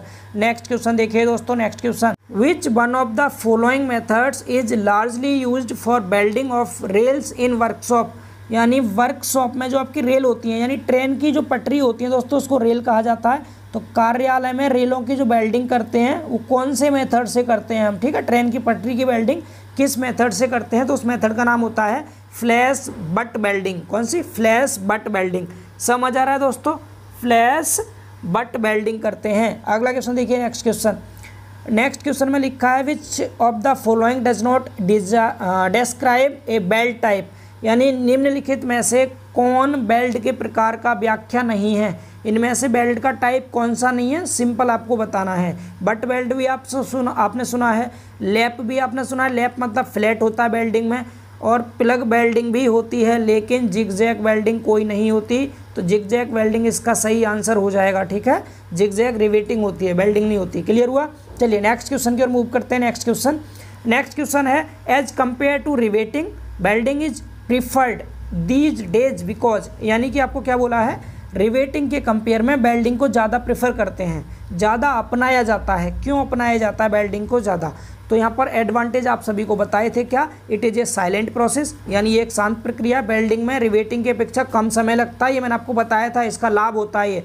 दूसरा, इट इज़ मोर इकोनॉमिकली, यानी कि यह है अति मितव्ययी होता है, ये सस्ते भी होते हैं, बेल्ट जॉइंट रिवेटिंग से सस्ते होते हैं, ये भी सही है। तीसरा, इसकी इफिशियंसी भी ज़्यादा होती है। ये सब के सब मैंने वेल्डिंग के एडवांटेज आपको पढ़ाए हैं थ्योरी में जस्ट अभी, ठीक है। तो ऑप्शन डी इसका सही हो जाएगा। क्लियर ना। नेक्स्ट क्वेश्चन देखिए, नेक्स्ट क्वेश्चन में लिखा है the weakest plane in a fillet weld. Simple, fillet weld का सबसे वीक पॉइंट कौन सा होता है दोस्तों, थ्रोट वाला होता है, थ्रोट वाला। अभी आपको ऊपर बताया था, क्वेश्चन रिपीट हो गया फिर से, ठीक है, रिपीट क्वेश्चन है ये, तो ऑप्शन ए इसका सही हो जाएगा। The one normal to the throat, यानी कंठ के अविलंब समतल, जो कंठ वाला समतल होता है आपका थ्रोट वाला, वो सबसे वीक पार्ट होता है किसका, फ्लैट बेल्ट का। नेक्स्ट क्वेश्चन देखिए, when the welding between metals is done in a plastic stage by applying some external pressure, some external pressure, यानी कुछ एक्सटर्नल प्रेशर लगा करके जब हम वेल्डिंग करते हैं तो उसको प्रेशर वेल्डिंग कहते हैं। बिल्कुल सिंपल सा क्वेश्चन था, क्वेश्चन से ही आंसर मिल रहा है, ठीक है। क्या कहते हैं उसको? प्रेशर वेल्डिंग कहते हैं। यानी कि जब धातुओं के बीच वेल्डिंग कुछ बाहरी दबाव को लगाकर प्लास्टिक अवस्था में की जाती है तो इस प्रकार के वेल्डिंग को जाना जाता है। इसको दबाव वेल्डिंग या फिर प्रेशर वेल्डिंग कहते हैं, ठीक है। नेक्स्ट क्वेश्चन देखते हैं दोस्तों। अगला क्वेश्चन है the two structural steel plates of thickness 12 mm and 14 mm are to be welded together. What will be the maximum size of maximum size of flat weld? ठीक है, क्या बताना है आपको यहाँ पर? मैक्सिमम साइज बताना है। दो प्लेट हैं दोस्तों, दोनों प्लेट की मोटाई अलग अलग दे रखी है। एक की दी है 12, दूसरे की दे रखी है 14। तो आपको पता है जो हम साइज निकालते हैं, एस जो निकालते हैं दोस्तों, एस बराबर आप सभी को बताया था, अगर कैसे किनारे हों, किनारे वर्गाकार हों, तो यहाँ पर किनारे तो कह नहीं रखा वर्गाकार हैं या गोलाकार हैं, तो हम वर्गाकार मान के यानी स्क्वायर एज मान के कर सकते हैं। तो स्क्वायर एज के केस में प्लेट की मोटाई में से 1.5 mm हम क्या करते हैं? माइनस कर देते हैं एस निकालने के लिए, मैक्सिमम साइज के लिए। तो प्लेट की जो मोटाई होगी दोस्तों, टी जो होगा आपका यहाँ पर, टी की जो हम वैल्यू लेंगे कितनी लेंगे? तो पतली प्लेट की मोटाई यूज करते हैं। कितनी? पतली प्लेट की। तो पतली प्लेट कौन सी है? 12 वाली पतली प्लेट है। तो 12 में से 1.5 कम कर दो आप, तो 12 में से आप जब 1.5 mm माइनस करेंगे 1.5 mm, तो ये 10.5 आएगा। कितना आएगा? 10.5। यानी ऑप्शन बी इसका सही आंसर हो गया। बिल्कुल सिंपल सा है। एस आप जानते हैं टी माइनस 1.5 होता है। टी यहाँ पर पतली प्लेट की मोटाई यूज करते हैं, यानी 12 में से जब आप 1.5 mm माइनस करेंगे तो आपका 10.5 आंसर हो जाएगा। Option B correct. Next question देखिए। अगले क्वेश्चन में लिखा है the strength of fillet weld is. Fillet weld की जो स्ट्रेंथ होती है वो कितनी होती है? हालांकि फॉर्मूला यहाँ नहीं पूछा गया है। ऑप्शन ध्यान से पढ़िएगा। पहला ऑप्शन कह रहा है कि about 80 to 95% of the main member, जो मुख्य मेंबर होता है उसका 80 से 95% होना चाहिए। दोस्तों आप खुद सोचिए, जिन प्लेट के पार्ट्स को आपने जोड़ा है, जैसे प्लेट का एक प्लेट है, ठीक है, दूसरी प्लेट ये है, इनको वेल्डिंग द्वारा आपने जोड़ दिया, ठीक है। ये तो बट हो गया, फ्लैट पूछा है। फ्लैट मतलब ये एक प्लेट ये है, दूसरी प्लेट इसके ऊपर रखी हुई है, मान लो ये है, ठीक है। इन दोनों को आपने वेल्डिंग द्वारा यहाँ जोड़ दिया। जब आप वेल्डिंग कर रहे हैं तो इस वेल्डिंग की जो सामर्थ्य होगी भाई, प्लेट की सामर्थ्य से तो ज़्यादा ही होनी चाहिए मेन मेंबर की सामर्थ्य से। अगर ज़्यादा नहीं होगी तो आपका जॉइंट फेल हो जाएगा। तो ये ऑप्शन ए तो बिल्कुल गलत हो गया। ऑप्शन बी कह रहा है बराबर होनी चाहिए। बराबर हो जाएगी तब भी कोई दिक्कत नहीं है, बराबर भी हो सकती है। मुख्य पांक से अधिक होती है, ये बिल्कुल सही है।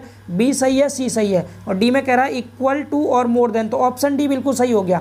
यानी जो सामर्थ्य होती है, स्ट्रेंथ जो होती है, जो वेल्डिंग की स्ट्रेंथ होती है, वो मेंबर की स्ट्रेंथ से या तो ज़्यादा होगी या फिर बराबर होगी, ठीक है। समझ आ रहा है सभी को? तो बिल्कुल ऑप्शन डी इसका सही आंसर हो जाएगा दोस्तों, ऑप्शन डी। अगला क्वेश्चन देखिए। नेक्स्ट क्वेश्चन बिल्कुल आसान क्वेश्चन, ये आप सभी बता सकते हैं बहुत आराम से। इसमें बोला है क्या IS कोड के अकॉर्डिंग बताना है आपको। फ्यूजन फेस के बीच का एंगल 60 से 90 डिग्री दे रखा है।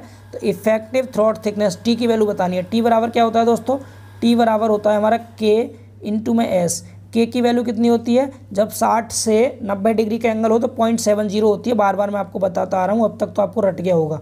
0.70 एस, तो ऑप्शन सी इसका सही आंसर हो गया, 0.70 साइज ऑफ बेल्ट, ठीक है। नेक्स्ट क्वेश्चन देखिए। अगले क्वेश्चन में बोला है व्हाट विल, एक मिनट कहाँ गायब हो गया?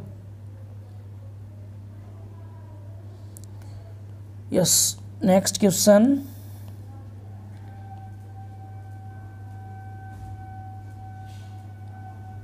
यस, ये क्वेश्चन हो गया हमारा। इसके बाद वाला क्वेश्चन, नेक्स्ट क्वेश्चन में लिखा है what will be the minimum size of fillet weld if the plate thickness is less than 10 mm। यानी क्या बोला यहाँ पर? यदि प्लेट की मोटाई 10 mm से कम हो तो फ्लैट वेल्ड की न्यूनतम आकार क्या होगा? साइज पूछा है। क्या पूछा है आपसे यहाँ पर? फ्लैट वेल्ड का न्यूनतम आकार, minimum size of fillet weld. अब यहाँ मिनिमम साइज की बात कर रहा है, मैक्सिमम गलती से मत लगा दीजिएगा। कहीं आप बोल दें एस बराबर प्लेट की मोटाई माइनस 1.5 mm कर दें, और 1.5 mm माइनस करेंगे तो आपका यहाँ पर आंसर आ जाएगा 8.5 mm, जो ऑप्शन में भी नहीं है। आपको बताया था जब मिनिमम साइज निकालते हैं तो वो क्या करता है, मोटी प्लेट की मोटाई पे डिपेंड करता है। एक टेबल बनवाई थी आप सभी को, इधर मैंने लिखा था 0 से 10 mm तक, उसके लिए 3 mm लेते हैं हम मिनिमम साइज़। फिर बोला था आपको 10 से 20 तक, नहीं 11 से 20 तक, उसके लिए 5 mm लेते हैं। इस तरह आपको पढ़ाया था, सभी को याद आ रहा होगा, टेबल बताई थी। तो आप ध्यान रखिएगा 10 mm तक अगर आपकी प्लेट की मोटाई हो तो उस केस में क्या करते हैं हम 3 mm मिनिमम साइज़ लेते हैं प्लेट का, ठीक है। नेक्स्ट क्वेश्चन देखिए, अगला क्वेश्चन देखिए, अगला question, A butt weld is specified by, यानी बट बेल्ट किसके द्वारा निर्दिष्ट किया जाता है। बट बेल्ट को आप कैसे क्लासीफाई करेंगे, कैसे, मतलब बट बेल्ट जो होता है आपका वो इससे फ्लैट बेल्ट से किस तरह से अलग है, ये आपको बताना है। तो इसमें आप ध्यान रखिएगा, जब भी आपको बट बेल्ट बताना हो कि उससे कैसे ये स्पेसिफाइड है, तो सिंपल इफेक्टिव थ्रोट थिकनेस से हम बता देते हैं कि जो आपका बट बेल्ट है वो फ्लैट बेल्ट से स्पेसिफाइड है, अलग है। ठीक है, चलिए नेक्स्ट क्वेश्चन देखते हैं। अगला क्वेश्चन, अगला क्वेश्चन क्या है, flat belt can be used eight which of the following joint, यानी निम्नलिखित में से कौन से जोड़ में फ्लैट बेल्ट का यूज करते हैं। तो फ्लैट बेल्ट का यूज कहाँ करेंगे, जब दो प्लेट को एक दूसरे के ऊपर रख करके जोड़ा जाता है। आप सभी को बताया था, दो प्लेट को एक दूसरे के ऊपर रखते हैं, डेट मीन्स इसको लैप बोलते हैं। तो लैप में भी हम फ्लैट बेल्ट जॉइंट यूज करते हैं। दूसरा, कॉर्नर पर, जहाँ पर भी हमें किसी कोने पर वेल्डिंग करनी हो, जैसे एक ये सरफेस है, यहाँ पर आपने किसी प्लेट को जोड़ना है ना, और यहाँ पर आपने वेल्डिंग करनी है इस तरह से कोने पर, तो कॉर्नर में भी यूज करते हैं, कॉर्नर जॉइंट में। डेट मीन्स ऑप्शन बी सही हो गया इसका, बोथ द अबव, यानी लैप जॉइंट में भी करते हैं फ्लैट बेल्ट का यूज और कॉर्नर जॉइंट में भी करते हैं। अगला क्वेश्चन देखिए, next question, the throat in a fillet weld is, throat क्या होता है दोस्तों, थ्रोट आप सभी को बताया था मैंने। थ्रोट क्या बताया था कि दो प्लेट हैं, जैसे एक प्लेट ये हो गई और दूसरी प्लेट ये हो गई, ये दो प्लेट हैं, इन दोनों प्लेट पर हमने क्या कर रखा है, फ्लैट बेल्ट जॉइंट से जोड़ रखा है। तो यहाँ पर आता है आपका ये ट्रायंगुलर शेप बनती है। तो ये रूट से लेकर के इस ट्रायंगल तक की जो परपेंडिकुलर डिस्टेंस है, ये वाली, इसको क्या बोलते हैं हम, इसको बोलते हैं थ्रोट थिकनेस। ठीक है, इफेक्टिव थ्रोट थिकनेस। तो हम क्या बोलेंगे इसको त्रिभुज का कर्ण बोलेंगे। रूट से लेकर त्रिभुज के कर्ण तक की जो लंबवत दूरी है, तो ऑप्शन सी सही हो गया इसका, hypotenuse of the triangle of the flat, यानी फ्लैट के त्रिभुज का कर्ण क्या होगा, फ्लैट के त्रिभुज का कर्ण। समझ आ रहा है सभी को, तो ऑप्शन सी इसका बिल्कुल सही आंसर हो गया। और वो लंबवत दूरी भी लिखी होनी चाहिए, ऑप्शन डी होगा, सॉरी दोस्तों, ऑप्शन डी में सही लिखा है बिल्कुल, perpendicular distance from the root to the hypotenuse, यानी रूट से कर्ण तक की लंबवत दूरी। ऑप्शन डी बिल्कुल सही है, मैं देख नहीं पाया था मिस्टेक से, ऑप्शन डी सही है। दो प्लेट है, ये ट्रायंगल जो बनता है, ये ट्रायंगल बनता है ना दोस्तों, तो इसमें इस रूट से लेकर के इस कर्ण तक की लंबवत दूरी को कहते हैं थ्रोट थिकनेस। ठीक है, चलिए अगला क्वेश्चन देखिए, नेक्स्ट क्वेश्चन। नेक्स्ट क्वेश्चन में क्या बोला है, according to the Indian standard if the angle between fusion faces of a fillet weld is 60 से 90 डिग्री दे रखा है। टी बराबर क्या बताया था आप सभी को, टी बराबर बताया था दोस्तों 0.70 इंटू एस, यही बताया था। 0.70 किसकी वैल्यू होती है, तो 0.70 1/√2 की वैल्यू होती है, याद रखिएगा अच्छे से, 0.70 1/√2 की वैल्यू होती है। That means option A correct हो गया इसका, 1/√2 साइज ऑफ बेल्ट। समझ आ रहा है सभी को, 1/√2 साइज ऑफ बेल्ट। ठीक है, अगला क्वेश्चन देखिए, नेक्स्ट क्वेश्चन। नेक्स्ट क्वेश्चन में क्या बोला है, फॉर्मूला ही पूछा सीधे, टी बराबर के इंटू एस होता है, ना क्वेश्चन पढ़ने की जरूरत, ऑप्शन से डायरेक्ट आंसर हो गया आपका। ठीक है, टी बराबर के इंटू एस। अगला क्वेश्चन देखिए, नेक्स्ट क्वेश्चन। नेक्स्ट क्वेश्चन में क्या बोला है यहाँ पर हमसे, एक 6 mm माप के फ्लैट बेल्ट के साथ संगलन फलक के बीच 75 डिग्री का कोण है। अब 75 डिग्री का कोण है, तो 75 डिग्री एंगल आपका किस किस के बीच में आ रहा है, 60 और 90 के बीच में ही आ रहा है, 60 और 90 के बीच में आ रहा है। तो फॉर्मूला क्या होगा, टी बराबर आपका के इंटू एस होगा। के की वैल्यू कितना लेंगे, 60 और 90 के बीच में 75, तो इसके लिए 0.70 लेते हैं। तो 0.70 ले लो वैल्यू, 0.70 और गुणा एस की वैल्यू क्वेश्चन में दे रखी है आपको 6, तो 7×42 4.2 mm आ गया। समझ पा रहे हैं ना, टी की वैल्यू कितनी आ गई, 4.2 mm। क्लियर हुआ दोस्तों। अगला क्वेश्चन देखिए, नेक्स्ट क्वेश्चन। मुझे बहुत फास्ट क्वेश्चन करने पड़ रहे हैं, तो आप उतना ही फास्ट समझते चलिएगा। इन्हीं दोस्तों, इन्हीं में लगभग 200 क्वेश्चन कंप्लीट होने वाले हैं। इन 200 क्वेश्चन को अगर आप ईजीली अगर मैं पूरा सॉल्व करा के अच्छे से धीरे धीरे बताता तो बहुत ज़्यादा टाइम लग जाता। प्लस मैंने आपको 200 क्वेश्चन भी कराए हैं ये वाले, और 3 चैप्टर की हम थ्योरी भी कर चुके हैं, और लगभग 4 से 5 घंटे लगे होंगे अभी। ठीक है, और मैं बिल्कुल कंटिन्यूस करा रहा हूँ बिना किसी स्टॉप के, तो इसीलिए आप बिल्कुल कंटिन्यूस देखते चलिए, आपके एग्जाम में बहुत अच्छा स्कोर कर पाएंगे आप इसी तरह से। बस अगर आपने वीडियो को लाइक नहीं किया तो उसे ज़रूर कर दें। ठीक है, अगला क्वेश्चन पढ़ते हैं। अगला क्वेश्चन में लिखा है, if the parent members to welded are placed side by side. अब अगर हम कोई भी दो पेरेंट मेंबर है, मतलब जो हमारे मुख्य मेंबर हैं, मुख्य अवयव हैं, अगर उनको साइड बाई साइड जोड़ते हैं, जैसे एक मेंबर ये हो गया, दूसरा ये हो गया, दोनों को साइड बाई साइड रख दिया हमने इस तरह से, यानी आमने सामने रख दिया, तो यहाँ पर वेल्डिंग कर दी। तो इस वेल्डिंग को क्या बोलते हैं हम, आप अच्छे से जानते हैं, जब दो प्लेट को आमने सामने सटा कर रखते हैं, साइड बाई साइड रख देते हैं, तो इस वेल्डिंग को कहते हैं बट बेल्ट। कौन सा कहते हैं दोस्तों, बट बेल्ट, बट बेल्ट। ठीक है, तो ऑप्शन देखिए कौन सा है इसका, ऑप्शन ए करेक्ट है, बट बेल्ट। समझ आ रहा है सभी को, ऑप्शन ए हो गया, जब दो प्लेट को साइड बाई साइड रख देंगे तो बट बेल्ट कहलाता है। नेक्स्ट क्वेश्चन देखते हैं, नेक्स्ट क्वेश्चन क्या है हमारा। नेक्स्ट क्वेश्चन है दोस्तों हमारा यहाँ पर, generally for structural steel connections the process of welding adopted is, यानी सामान्यतः संरचना स्टील जोड़ में वेल्डिंग की कौन सी विधि अपनाई जाती है। अच्छा, अगर आपसे ये पूछ ले जनरली हम कौन सी वेल्डिंग ज़्यादा यूज करते हैं स्टील कनेक्शंस में, स्टील कनेक्शन के केस में हम मेटल आर्क वेल्डिंग का ज़्यादा यूज करते हैं। अगर रेल पर पूछता रेल पर कौन सी वेल्डिंग करते हैं, तो रेल के लिए मैंने आपको बताया था फ्लैश बट वेल्डिंग। कौन सी? Flash butt welding. ये किस में करते हैं? जो रेलगाड़ी की पटरियाँ होती हैं जिन्हें हम रेल बोलते हैं, तो वर्कशॉप में जो रेल्स बनाते हैं उन पर वेल्डिंग करते हैं, तो फ्लैश बट वेल्ड करते हैं। लेकिन स्टील कनेक्शंस में जनरली जो हम वेल्डिंग प्रोसेस यूज करते हैं वो होता है हमारा मेटल आर्क वेल्डिंग। ठीक है, गैस वेल्डिंग भी करते हैं, मेटल आर्क वेल्डिंग भी ज़्यादा करते हैं। गैस वेल्डिंग ऑप्शन में था नहीं, मेटल आर्क वेल्डिंग है, तो मेटल आर्क वेल्डिंग पर टिक कर देंगे। अगर मेटल आर्क वेल्डिंग ऑप्शन में नहीं होता तब आप गैस वेल्डिंग पर टिक करके आते, क्योंकि गैस वेल्डिंग और मेटल आर्क वेल्डिंग का ज़्यादातर यूज किया जाता है। समझ आ रहा है सभी को? चलिए नेक्स्ट क्वेश्चन की ओर मूव करते हैं दोस्तों। अगला क्वेश्चन है the disadvantage of weld joint. Weld joint की आपको हानियां बतानी है, क्या क्या हानियां होती हैं। पहला है वेल्डिंग की प्रक्रिया में सदस्यों के विकृत होने की संभावना रहती है। बिल्कुल दोस्तों, जब आप वेल्डिंग करेंगे, अब चूंकि वेल्डिंग में आप क्या करते हैं, मेटल भरते हैं, दो प्लेट हैं, इन दोनों प्लेट के बीच में क्या करेंगे आप, मेटल भर देंगे। ठीक है, आप वेल्डिंग के लिए जब ये मेटल भरते हैं और जब टेम्परेचर बहुत ज़्यादा हाई हो जाता है तो इसके एक्सपेंड होने की या डिस्टॉर्ट होने की संभावना रहती है, यानी इनके फैलने की संभावना रहती है, विकृत होने की संभावना रहती है। ये इसकी एक हानि होती है। एक तो पहली हानि ये होगी, डिसएडवांटेज हो गया। दूसरा डिसएडवांटेज देखिए ऑप्शन बी में लिखा है, रिवेटिंग की तुलना में वेल्डिंग में भंगुर फ्रैक्चर की अधिक संभावना होती है। जी हाँ दोस्तों, इसमें भंगुर यानी ब्रिटिल फेलियर होने की ज़्यादा संभावना है वेल्ड जॉइंट में।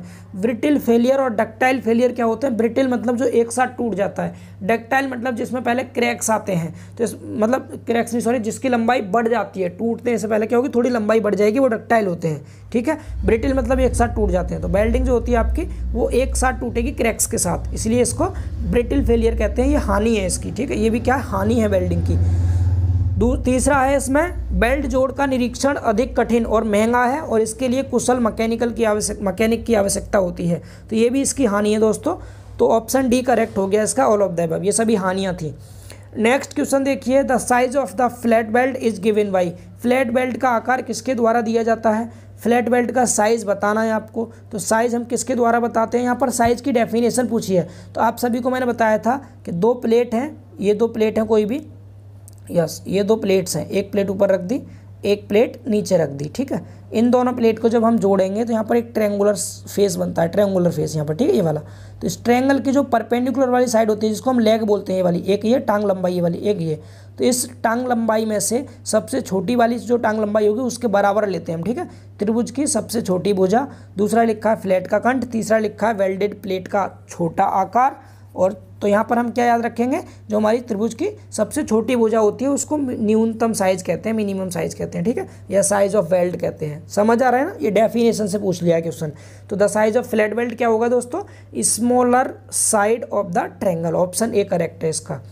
नेक्स्ट क्वेश्चन देखिए, नेक्स्ट क्वेश्चन क्या है, लगभग 42 क्वेश्चन होने वाले हैं हमारे, 60 क्वेश्चन के समथिंग थे इसमें।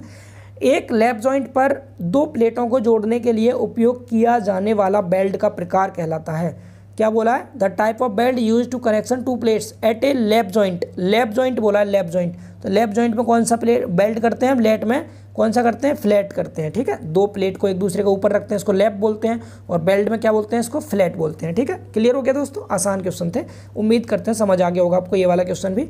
नेक्स्ट क्वेश्चन की ओर मूव करते हैं। देखिए नेक्स्ट क्वेश्चन क्या है, junction between the flange and web of a beam is known as. Beam यानी बीम का जो जंक्शन होता है वेव और फ्लैंज के बीच का, जैसे बीम में हम हमेशा आई बीम को कंसीडर करते हैं, ये आई बीम हो गई, यहाँ पर आई बीम। ठीक है, तो यहाँ पर ये तो इसका वेव होता है वर्टिकल वाला, हॉरिजॉन्टल वाला फ्लैंज होता है, तो फ्लैंज और वेव के बीच में यहाँ पर ये जो जॉइंट होता है, इस जॉइंट का नाम पूछा क्या होता है, तो ये जॉइंट दोस्तों फ्लैट जॉइंट होता है। कौन सा जॉइंट होता है? फ्लैट जॉइंट होता है। समझ पा रहे हैं? चलिए नेक्स्ट क्वेश्चन देखते हैं, अगला क्वेश्चन। इसी तरह समझते चलिए और बहुत कम टाइम में आपका ये पूरा रिवीजन हो जाएगा अच्छे से। चलिए नेक्स्ट क्वेश्चन में लिखा है, एक मानक फ्लैट बेल्ट का अनुप्रस्थ परिच्छेद एक त्रिकोण है जिसका आधार कोण होता है। स्टैंडर्ड फ्लैट के लिए ऊपर भी क्वेश्चन आया था ये आपका, नीचे फिर से आ गया क्वेश्चन। स्टैंडर्ड फ्लैट बेल्ट के केस में जो हमारा ट्रायंगल बनता है वो समद्विबाहु ट्रायंगल होता है जिनके बीच का एंगल 45 डिग्री होता है। ऑप्शन ए करेक्ट आंसर हो गया इस क्वेश्चन का, समझ आ गया। चलिए नेक्स्ट क्वेश्चन देखिए। Arc welding is a, arc welding क्या है दोस्तों? आर्क वेल्डिंग फ्यूजन वेल्डिंग है, प्रेशर वेल्डिंग है और थर्मिट वेल्डिंग है या ऑल ऑफ द एबव? तो आर्क वेल्डिंग क्या होती है दोस्तों हमारी, ये आपको बताना है इसका आंसर। तो बोलिए आर्क वेल्डिंग क्या होती है?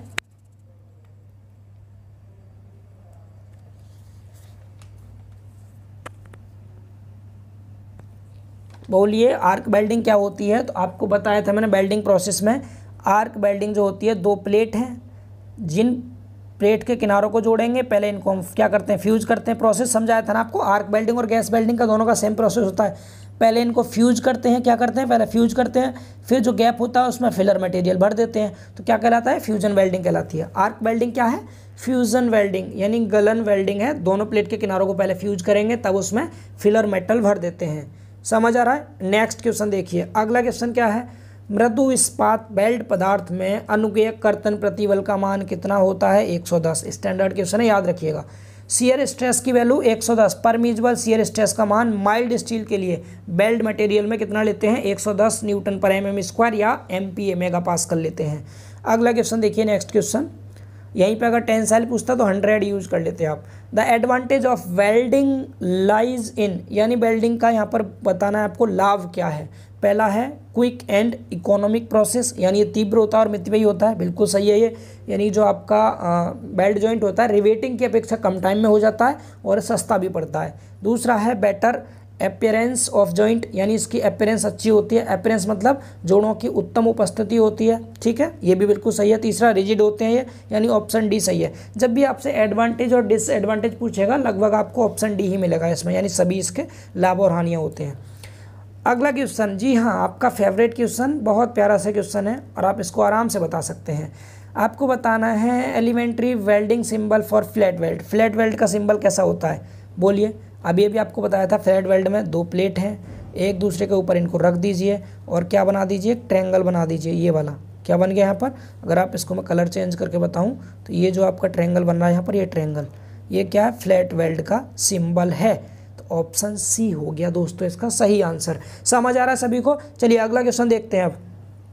अगला क्वेश्चन, नेक्स्ट क्वेश्चन है आपका क्वेश्चन नंबर 49, ठीक है। अगर आपको क्वेश्चन नंबर समझ नहीं आ रहा है तो क्वेश्चन नंबर साइड में चल रहे हैं, आपको समझ आ रहा होगा, इधर देख लीजिए सर साइड में, ये क्वेश्चन नंबर चल रहे हैं इस साइड, दिख रहे हैं, ये 49 हो गए। नीचे स्लाइड में स्लाइड नंबर जो है इसे ढक गया ये, कोई बात नहीं, ठीक है। चलिए नेक्स्ट क्वेश्चन देखें आप। अगला क्वेश्चन क्या है हमारा, नेक्स्ट क्वेश्चन सिंबल वाला हो गया। The effective length of a flat weld should not be less than length, effective length किससे कम नहीं होनी चाहिए। देखिए सबसे पहली चीज़ तो बात करें हम दोस्तों यहाँ पर इफेक्टिव लेंथ की, तो जो इफेक्टिव लेंथ होती है वो एक्चुअल लेंथ में से 2s माइनस करते हैं तो फॉर्मूला होता है। यहाँ पर फॉर्मूले की बात ये नहीं कर रहा है, यहाँ पर बताना है आपको फ्लैट बेल्ट की प्रभावी लंबाई किससे कम नहीं होनी चाहिए।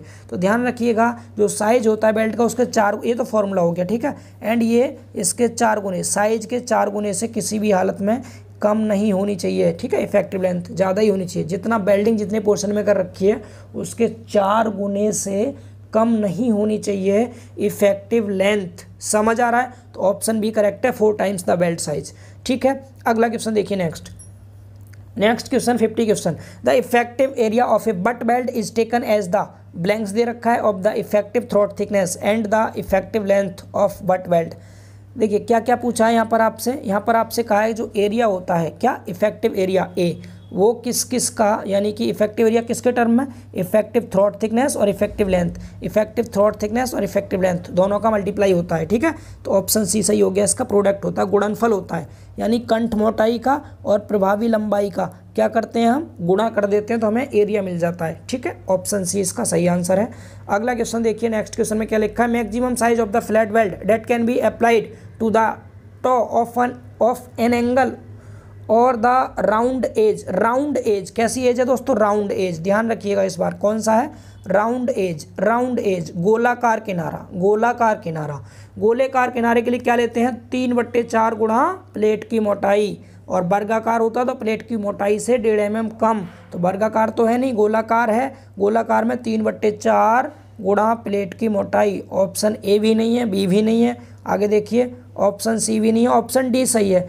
3/4 जो होता है इसको 0.75 भी कहते हैं। डिवाइड करके चेक कर लीजिए, विश्वास नहीं है तो, ठीक है।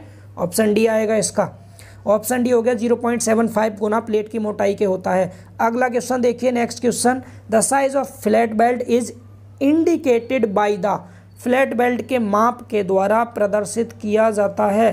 फ्लैट बेल्ट में क्या करते हैं दोस्तों, फ्लैट बेल्ट में क्या पूछा है, साइज रिपीटिंग क्वेश्चन है। ट्रायंगल जो बनता है उस ट्रायंगल की जो छोटी वाली भुजाएं होती हैं, इनमें से जो छोटी होगी उसको लेते हैं। फ्लैट की त्रिभुज की भुजा, कौन सी भुजा, छोटी वाली भुजा, ठीक है। फ्लैट की त्रिभुज की भुजा। आगे क्या लिखा है, फ्लैट की लंबाई नहीं, फ्लैट के कंठ नहीं, प्लेट की। तो ऑप्शन ए बिल्कुल सही है इसका। क्या लेते हैं, त्रिभुज की छोटी भुजा होती है, तो फ्लैट की त्रिभुज की भुजा लेते हैं साइज, ठीक है। अगला क्वेश्चन क्या है, as compare to a rivet joint weld joint has strength. Weld joint की स्ट्रेंथ कैसी होती है, रिवेट से ज़्यादा होती है, ग्रेटर होती है, ठीक है, अधिक होती है। अगला क्वेश्चन देखिए, अगला 54 question, the effective length of a fillet belt. Effective length क्या होती है, आपको बताया था। इफेक्टिव लेंथ L इफेक्टिव बराबर होता है actual length minus 2S। Actual length minus 2S, option A correct हो गया इसका, ठीक है। अगला देखिए, 45 डिग्री, जी हाँ दोस्तों, क्या बोला है यहाँ पर, for a standard 45 degree flat the ratio of size of flat, किस किस का, साइज का ratio and effective throat thickness, T का रेशियो आपको बताना है। चूंकि आप सभी जानते हैं टी बराबर होता है के इंटू एस, के का मान 1/√2 लेते हैं। √2 में ऑप्शन है इसलिए बता रहे हैं, हालांकि वैसे 0.70 लेते हैं इंटू एस। एस को आप क्या करेंगे, अब पूछा है एस और टी का रेशियो, किसका, एस का और टी का। एस को ऊपर रखना तो टी को इधर लाएंगे, इसके नीचे यहाँ पर ले आइए टी को। जब टी को इधर लाएंगे तो एस अपॉन टी क्या आ जाएगा आपका, इस रेशियो को उस साइड ले जाओ तो √2/1 हो जाएगा। तो √2 रेशियो 1 हो जाएगा आंसर, ठीक है। 1/√2 गलती से मत कर दीजिएगा। 1/√2 आप कब करते हैं, जब आपसे टी बराबर, आपको पता है 1/√2 एस होता है। जब आपसे टी अपॉन एस पूछता तब तो आप क्या बोलते हैं 1/√2, लेकिन यहाँ पर एस अपॉन टी पूछा है। यहाँ से अगर मैं निकालूँ, एस को इधर ले गया मैं, तो टी अपॉन एस तो कितना आ गया आपका, 1/√2 आ गया। लेकिन हमें क्या पूछा, टी अपॉन एस ना पूछ करके एस अपॉन टी पूछा, उल्टा पूछा है, तो √2 रेशियो 1 आएगा, ठीक है। देख लीजिए, एस मतलब साइज, साइज अपॉन साइज पहले लिया है, देखो क्या क्या पूछा, साइज और दूसरा इफेक्टिव थ्रोट थिकनेस, ठीक है। साइज और थिकनेस का रेशियो बताना था, ऑप्शन सी सही हो गया। नेक्स्ट क्वेश्चन देखिए, अगला question number 56, the minimum size of the fillet belt. Flat weld का मिनिमम साइज जब नहीं दिया हो तो आपको बताया था, नोट में लिखवाया था, 3 mm लेते हैं। कितना लेते हैं, 3 mm लेते हैं। याद कर लीजिए अच्छे से, सब कुछ थ्योरी से मिल रहा है आपको, इसीलिए थ्योरी के साथ रिवीजन बेस्ट प्रोसेस होता है। अगला है, which one of the following process of welding is generally adopted for structural steel connection. Metal arc welding, repeat question है ये। कौन सी वेल्डिंग को ज़्यादातर हम यूज करते हैं स्टील स्ट्रक्चर में, तो मेटल आर्क वेल्डिंग और गैस वेल्डिंग को यूज करते हैं। तो मेटल आर्क वेल्डिंग आपका सही आंसर हो गया इसमें, ठीक है। और अगर आपसे रेल की बात करता, ट्रेन की पटरियों पर जो वेल्डिंग करते हैं वो कौन सी होती है, तो वो आपकी वेल्डिंग होती है दोस्तों, अभी बताया था, फ्लैश बट वेल्डिंग, ठीक है। तो यहाँ पर कौन सा जनरली जो यूज़ की जाती है वो मेटल आर्क वेल्डिंग यूज करते हैं, ठीक है, स्टील कनेक्शंस में। अगला क्वेश्चन है, सेकंड लास्ट क्वेश्चन है ये, welding is blanks type of fastening, यानी इनमें से बताना आपको वेल्डिंग कौन सा टाइप है। वेल्डिंग कैसा टाइप है आपका, टेम्परेरी है वेल्डिंग, क्या वेल्डिंग करके आप उसे खोल सकते हैं, नहीं खोल सकते। ये परमानेंट होता है दोस्तों, परमानेंट। टेम्परेरी आपका बोल्ट कनेक्शन होता है, बोल्ट को आप खोल भी सकते हैं, वो अस्थायी होता है। लेकिन वेल्डिंग जो है आपका ये परमानेंट होता है, क्लियर ना। लास्ट क्वेश्चन देखेंगे आप, लास्ट क्वेश्चन वेल्डिंग का लास्ट क्वेश्चन, और ये आप पहले ही पढ़ चुके हैं ऑलरेडी। क्या कह रहा है, निम्न में से किन भागों को जोड़ने के लिए फ्लैट बेल्ट उपयोग नहीं किया जाता है। संलग्न फलकों के बीच का कोण, यानी संलग्न फलकों के बीच का कोण कितना यूज नहीं करते हम, तो 60 से कम यूज नहीं करते और 120 से ज़्यादा यूज नहीं करते। मतलब दोनों को मिला करके option C will be your correct answer. समझ आ गया सभी को। तो ये आपके टोटल 59 थे, 60 के समथिंग, मतलब एक कम था 60 से, और 59 क्वेश्चन ये हो गए, और लगभग 150 क्वेश्चन हम ऑलरेडी पीछे कर चुके थे। तो इस तरह से 3 चैप्टर की थ्योरी कंप्लीट हो गई हमारी, और इनके लगभग 200 MCQs हो गए। कितने, कौन कौन से चैप्टर हो गए, इंट्रोडक्शन हो गया आपका, रिवेट जॉइंट हो गया, बेल्ट जॉइंट हो गया, और इन तीनों चैप्टर पर आधारित लगभग 200 MCQ जब तक हम कर चुके हैं। इन 3 चैप्टर में अब तक जितना पढ़ाया है आपको सभी समझ आ गया होगा, ठीक है। दोस्तों अब कुछ इंपॉर्टेंट पॉइंट्स बोल्ट कनेक्शन के भी जान लेते हैं कि बोल्ट जोड़ क्या होता है हमारा, यानी बोल्टेड कनेक्शन क्या होता है। इसके कुछ IS कोड के स्पेसिफिकेशंस देख लेंगे एंड बोल्ट के बारे में जान लेंगे, बोल्ट के टाइप्स देख लेंगे जिनसे कि ऑब्जेक्टिव क्वेश्चन बन सकते हैं। तो 2-3 पेज हम बोल्ट कनेक्शन के भी देख लेते हैं जल्दी से, ठीक है। तो देखिए सबसे पहली चीज़ बोल्ट होता क्या है, तो जैसे रिवेट होता था सेम वैसे ही बोल्ट होता है, जिसके 2 पार्ट होते हैं। एक हेड होता है जो ऊपर वाला होता है गोल गोल, जो आपको डी शेप का दिखाई दे रहा है, ये हेड हो गया। और नीचे जो आपको यहाँ पर रेक्टेंगल जैसा बन रहा है ये आपका शंक हो गया। समझ पा रहे हैं।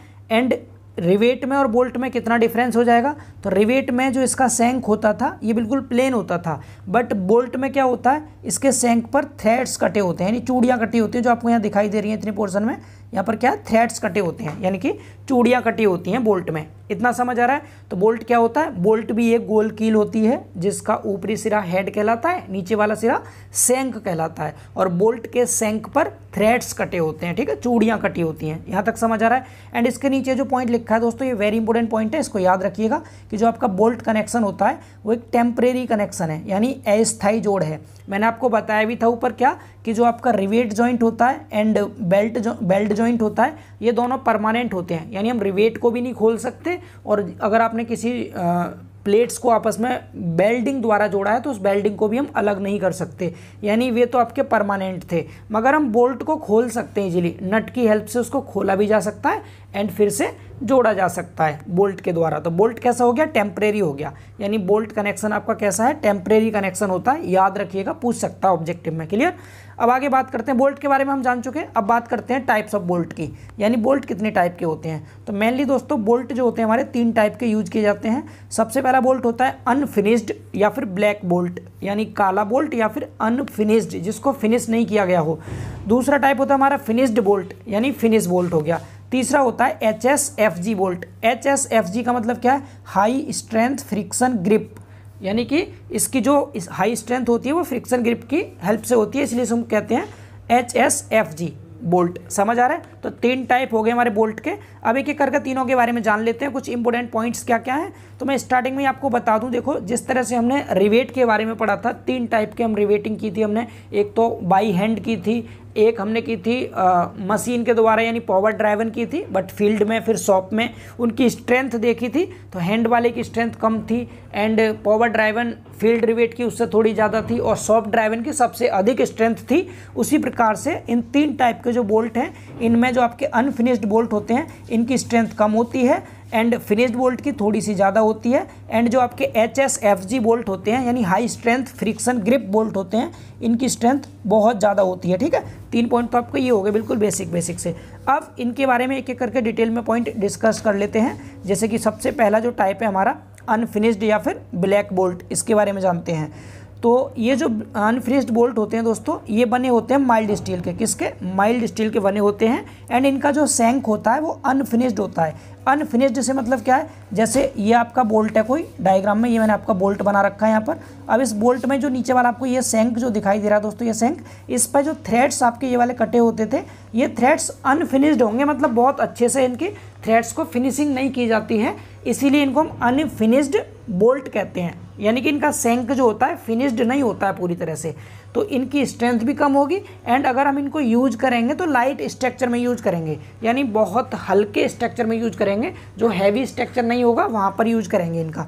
तो समझ पा रहे हैं। तो पहला पॉइंट क्या हो गया, किसके बने होते हैं, ये माइल्ड स्टील के बने होते हैं। इनका जो शैंक होता है अनफिनिश्ड होता है एंड ये बोल्ट लाइट स्ट्रक्चर के लिए यूज किए जाते हैं, जिन पर कैसा लोड आता है, स्टैटिक लोड आता है। स्टैटिक मतलब एक स्थिर भार आता है, कम ही लोड होता है स्टैटिक लोड। अब इसके बाद अगर इन पर कोई बहुत ज़्यादा इम्पैक्ट लोड आ जाएगा, इम्पैक्ट मतलब अचानक से अगर किसी स्ट्रक्चर के ऊपर लोड आता है बहुत ज़्यादा, या डायनेमिक लोड आता है जो मूव करता है लोड, तो ऐसे लोड के लिए हम अनफिनिश्ड बोल्ट यूज नहीं करते। समझ पा रहे हैं ना, स्टैटिक लोड के लिए यूज करते हैं, impact load and dynamic load के लिए हम इसका यूज नहीं करते हैं। एंड आगे बात करें दोस्तों इसकी स्ट्रेंथ की, तो इसकी अल्टीमेट स्ट्रेंथ जो होती है, यानी मैक्सिमम जिसे हम कहते हैं चरम सामर्थ्य, ठीक है, अधिकतम सामर्थ्य, अल्टीमेट स्ट्रेंथ, वो इसकी 400 न्यूटन पर mm² होती है एंड जो इसकी यील्ड स्ट्रेंथ होती है वो 240 न्यूटन पर mm² होती है अनफिनिश्ड बोल्ट की। यहाँ तक समझ आ रहा है। और इसका जो शैंक होता है दोस्तों वो स्क्वायर शेप का होता है।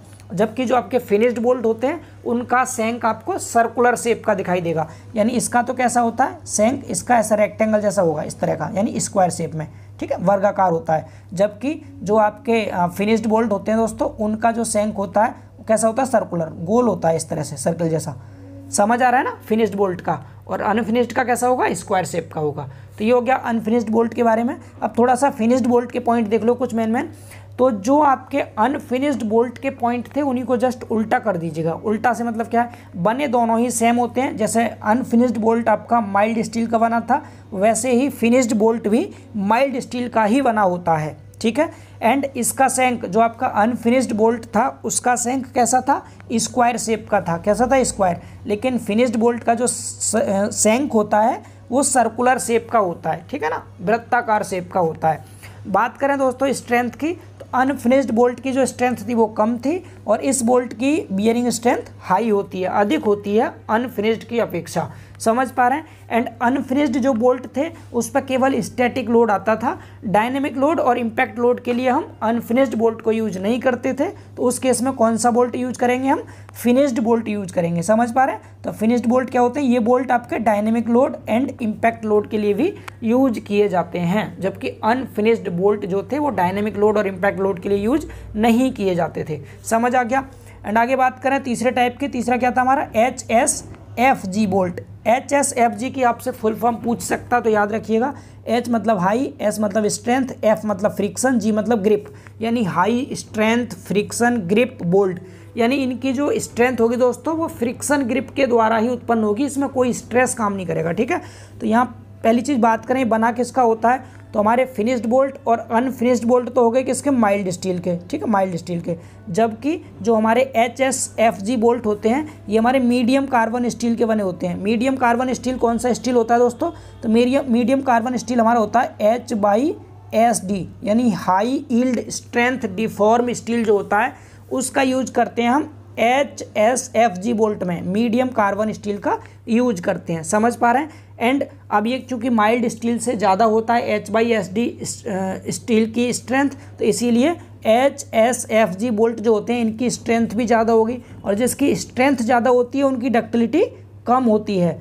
तो जो आपके HSFG बोल्ट होते हैं इनकी डक्टिलिटी ब्लैक बोल्ट कौन से थे, अनफिनिश्ड बोल्ट जो थे, तो उनकी अपेक्षा कम होती है। डक्टिलिटी कम होगी लेकिन स्ट्रेंथ ज़्यादा होती है, ठीक है। बात करें दोस्तों लोड की, तो इन बोल्ट पर जो लोड होता है वो फ्रिक्शन के कारण ट्रांसफ़र होता है, यानी कि किसी स्ट्रेस की वजह से ट्रांसफ़र ना होकर के फ्रिक्शन के कारण ट्रांसफ़र होगा। क्योंकि इनके ये जो बोल्ट होते हैं दोस्तों, इन बोल्ट के जो थ्रेड बने होते हैं ना, जैसे बोल्ट है, इसका शैंक है, यहाँ पर चूड़ियाँ बनी हुई है, तो इनके चूड़ियों को इस प्रकार से फिनिश किया जाता है कि इनमें इतना ज़्यादा ग्रिप होता है, फ्रिक्शन बहुत काम करता है, तो उसके द्वारा ही लोड यहाँ पर ट्रांसफ़र होगा। समझ पा रहे हैं ना। तो फ्रिक्शन के कारण लोड ट्रांसफ़र होता है। एंड इन बोल्ट में शियर एंड बियरिंग स्ट्रेस नहीं होते, ठीक है, शियर और बियरिंग स्ट्रेंथ इसमें नहीं, स्ट्रेस इसमें नहीं होते।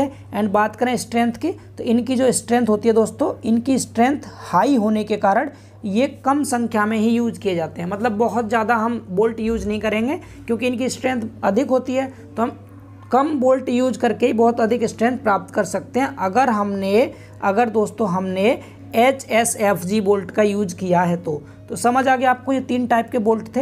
एंड अब जो आगे मैं बताने वाला हूँ इसको अच्छे से रट लीजिएगा बोल्ट के बारे में, यहाँ से एक क्वेश्चन पूछेगा कंपलसरी आपसे। अब तक आप बोल्ट समझ चुके हैं, टाइप्स ऑफ बोल्ट समझ चुके हैं, उनके जो इंपॉर्टेंट पॉइंट्स थे वे भी आप समझ चुके हैं। इसके अलावा PDF से भी आप पढ़ लीजिएगा एक बार। अब बात करते हैं इसके स्पेसिफिकेशन की। IS कोड का जो स्पेसिफिकेशन है, IS 800/2007 LSM मेथड जो है, इसके कुछ स्पेसिफिकेशन है। स्पेसिफिकेशन क्या क्या है देखिए, यदि नॉर्मल डाया आपका बोल्ट का फाई है तो उसका ग्रॉस डाया या फिर डाया ऑफ होल जो कहते हैं हम, जैसे प्लेट है, इस प्लेट में अगर हमें बोल्ट लगाना तो हम इसमें क्या करेंगे, होल करेंगे। पहले यहाँ पर हमने होल कर दिया तो इस होल का जो डाया होगा उसी को हम ग्रॉस डाया कहते हैं, रिवेट की तरह से। तो अगर इसको फाई माना है तो इसको डी मान लेंगे, या फिर अगर आपने नॉर्मल डाया को स्मॉल डी मान रखा है, क्वेश्चन में दे सकता है, अगर फाई के टर्म में दिया है तो आपको डी हो जाएगा, होल का डाया या फिर ग्रॉस डाया, ठीक है, या हम ग्रॉस डाया ऑफ बोल्ट भी कहते हैं। एंड अगर नॉर्मल डाया को डी माना है तो उस केस में डाया ऑफ बोल्ट या फिर gross dia of bolt D0 लेते हैं। क्या लेते हैं, D0। समझ आ रहा है इतना, कोई दिक्कत नहीं यहाँ तक। तो हम फाई और डी लेके ही करेंगे इसको, क्योंकि हमने रिवेट में भी नॉर्मल डाया को फाई माना था और ग्रॉस डाया को डी माना था, सेम वैसे ही। तो यहाँ पर ये टेबल आपकी बहुत इंपॉर्टेंट है, जो आपको सामने टेबल दिखाई दे रही है, आपको इसको याद करना है। रिवेट के केस में आपको बताया था कि फाई की वैल्यू अगर 25 mm से कम या बराबर होती थी तो डी में हम 1.5 mm जोड़ते थे, एंड रिवेट के केस में फाई की वैल्यू 25 mm से ज़्यादा होती थी तो हम डी में क्या करते थे, 2 mm जोड़ते थे। बट यहाँ पर क्या होगा, अगर फाई की वैल्यू दोस्तों 12 mm से 14 mm तक है तो उस केस में डी हम निकालने के लिए, ग्रॉस डाया निकालने के लिए फाई में 1 mm जोड़ेंगे। अगर 16 से 24 mm तक है तो इस केस में हम 2 mm जोड़ते हैं, एंड 24 mm से ज़्यादा है फाई की वैल्यू, यानी नॉर्मल डाया ऑफ बोल्ट ज़्यादा है आपका 24 mm से, तो इस केस में ग्रॉस डाया के लिए हम 3 mm जोड़ते हैं। याद रहेगा, क्या याद रहेगा, 12 से 14 के लिए 1 mm जोड़ेंगे, 16 से 24 के लिए 2 mm और 24 से अधिक के लिए 3 mm जोड़ते हैं। ये इंपॉर्टेंट टेबल है, इसको याद कर लीजिएगा, ठीक है। अब बात करते हैं आगे एज डिस्टेंस या फिर एंड डिस्टेंस की, जो किनारा दूरी होती है। तो मिनिमम किनारा दूरी कितनी लेते हैं, अगर कोई भी आपका फ्रेम दोस्तों मशीन के द्वारा काटा गया है, मशीन फ्रेम कट है, तो उस केस में जो आपका डी था यानी ग्रॉस डाया ऑफ बोल्ट था, उसका 1.5 गुना लेंगे हम किनारा दूरी यानी एंड या फिर एज डिस्टेंस, ठीक है। एंड अगर हैंड फ्रेम कट है, हाथ के द्वारा कटा हुआ फ्रेम है कोई, तो उस केस में 1.7 डी लेते हैं किनारा दूरी। किनारा दूरी इस केस में ज़्यादा यूज करेंगे, तो 1.5 डी और 1.7 डी दोनों को याद कर लीजिएगा अच्छे से, समझ आ गया। आगे देखिए नेक्स्ट है आपका मिनिमम पिच। मिनिमम पिच बिल्कुल रिवेट की तरह ही लेनी है आपको, 2.5 फाई, ठीक है। कितना लेंगे, 2.5 फाई लेते हैं, समझ आ रहा है। आगे बात करते हैं मैक्सिमम पिच की। तो मैक्सिमम पिच अगर आपसे टैकिंग बोल्ट के केस में पूछा है, टैकिंग बोल्ट जैसे टैकिंग रिवेट थे वैसे ही टैकिंग बोल्ट होते हैं, तो टैकिंग बोल्ट के केस में 32 टी या फिर 300 mm इनमें से जो कम होगा वो मैक्सिमम पिच होगी। टेंशन मेंबर के लिए 16 टी या फिर 200 mm इनमें से जो मिनिमम होगा वो मैक्सिमम पिच होगी। कंप्रेशन मेंबर के लिए 12 टी और 200 mm इनमें से जो मिनिमम होता है वो मैक्सिमम पिच होगी। एंड टेंशन मेंबर अगर आपसे स्टैगर्ड रिवेटिंग के केस में पूछा है या फिर जिगजैग रिवेटिंग के केस में पूछा है तो उस केस में हम 16 टी और 200 mm ना लेकर के 24 टी और 300 mm इनमें से जो मिनिमम आता है उसे लेते हैं। और अगर स्टील स्टैक्स की बात कर रखी है रिवेट में, तो रिवेट इन स्टील स्टैक्स तो उस केस में 10 टी लेते हैं, 10 टी है ना, या फिर बोल्ट इन स्टील स्टैक्स कहेंगे तब भी 10 टी का यूज करेंगे। तो इतना समझ आ रहा है, ये मैक्सिमम पिच के कुछ डेटा थे, आप वीडियो को पॉज करके एक बार और अच्छे से याद कर लीजिए ना, समझ आ गया। और लास्ट पॉइंट है हमारा बोल्ट कनेक्शन का, net tensile area of threads, यानी जो हम चूड़ियाँ काटते हैं दोस्तों, जैसे हमारा ये कोई बोल्ट है, ये कोई बोल्ट है दोस्तों, यहाँ पर ये इस बोल्ट में आपने यहाँ पर नीचे क्या सेंक में इसके थ्रेड्स काट रखे हैं, यहाँ पर नीचे थ्रेड्स कटे हुए हैं। तो इन थ्रेड्स का जो नेट टेंशन एरिया होता है, टेंसाइल एरिया थ्रेड्स पर, वो कितना लिया जाता है, तो जो हमारे इसका सेंक का सेक्शनल एरिया होता है इसका 0.78 गुना लेते हैं। कितना लेते हैं, 0.78 गुना लेते हैं net tensile area at threads, यानी चूड़ियों पर जो हमारा नेट टेंसाइल एरिया होता है वो सेक्शनल एरिया, सेंक के सेक्शनल एरिया का 0.78 गुना लिया जाता है, समझ आया। तो आपका ये भी टेंशन जो आपका बोल्ट कनेक्शन था, जितने इंपॉर्टेंट पॉइंट थे दोस्तों ये इसके कंप्लीट हो चुके हैं, ठीक है। हालांकि इसमें और भी होता है, बोल्ट का डिजाइन होता है, लेकिन ऑब्जेक्टिव एग्जाम है आपका, इतना टाइम भी नहीं बचा, तो यहाँ डिजाइन की आपको कोई आवश्यकता नहीं है। रिवेट और बोल्ट का मैंने आपको समझा दिया था, वहीं से आपके मैक्स टू मैक्स क्वेश्चन बनेंगे, बोल्ट से बहुत ज़्यादा क्वेश्चन नहीं बनने वाले, ठीक है। तो जितने बनेंगे वो मैंने आपको मेन पॉइंट करा दिए हैं, इससे ही रिलेटिव क्वेश्चन पूछ सकता है आपके एग्जाम में, क्लियर ना। तो अब आपके 4 चैप्टर पूरी तरह से कंप्लीट हो चुके हैं। कौन कौन से, पहला इंट्रोडक्शन हो गया आपका, दूसरा आपका रिवेट हो गया, तीसरा आपका बेल्ट हो गया और चौथा आपका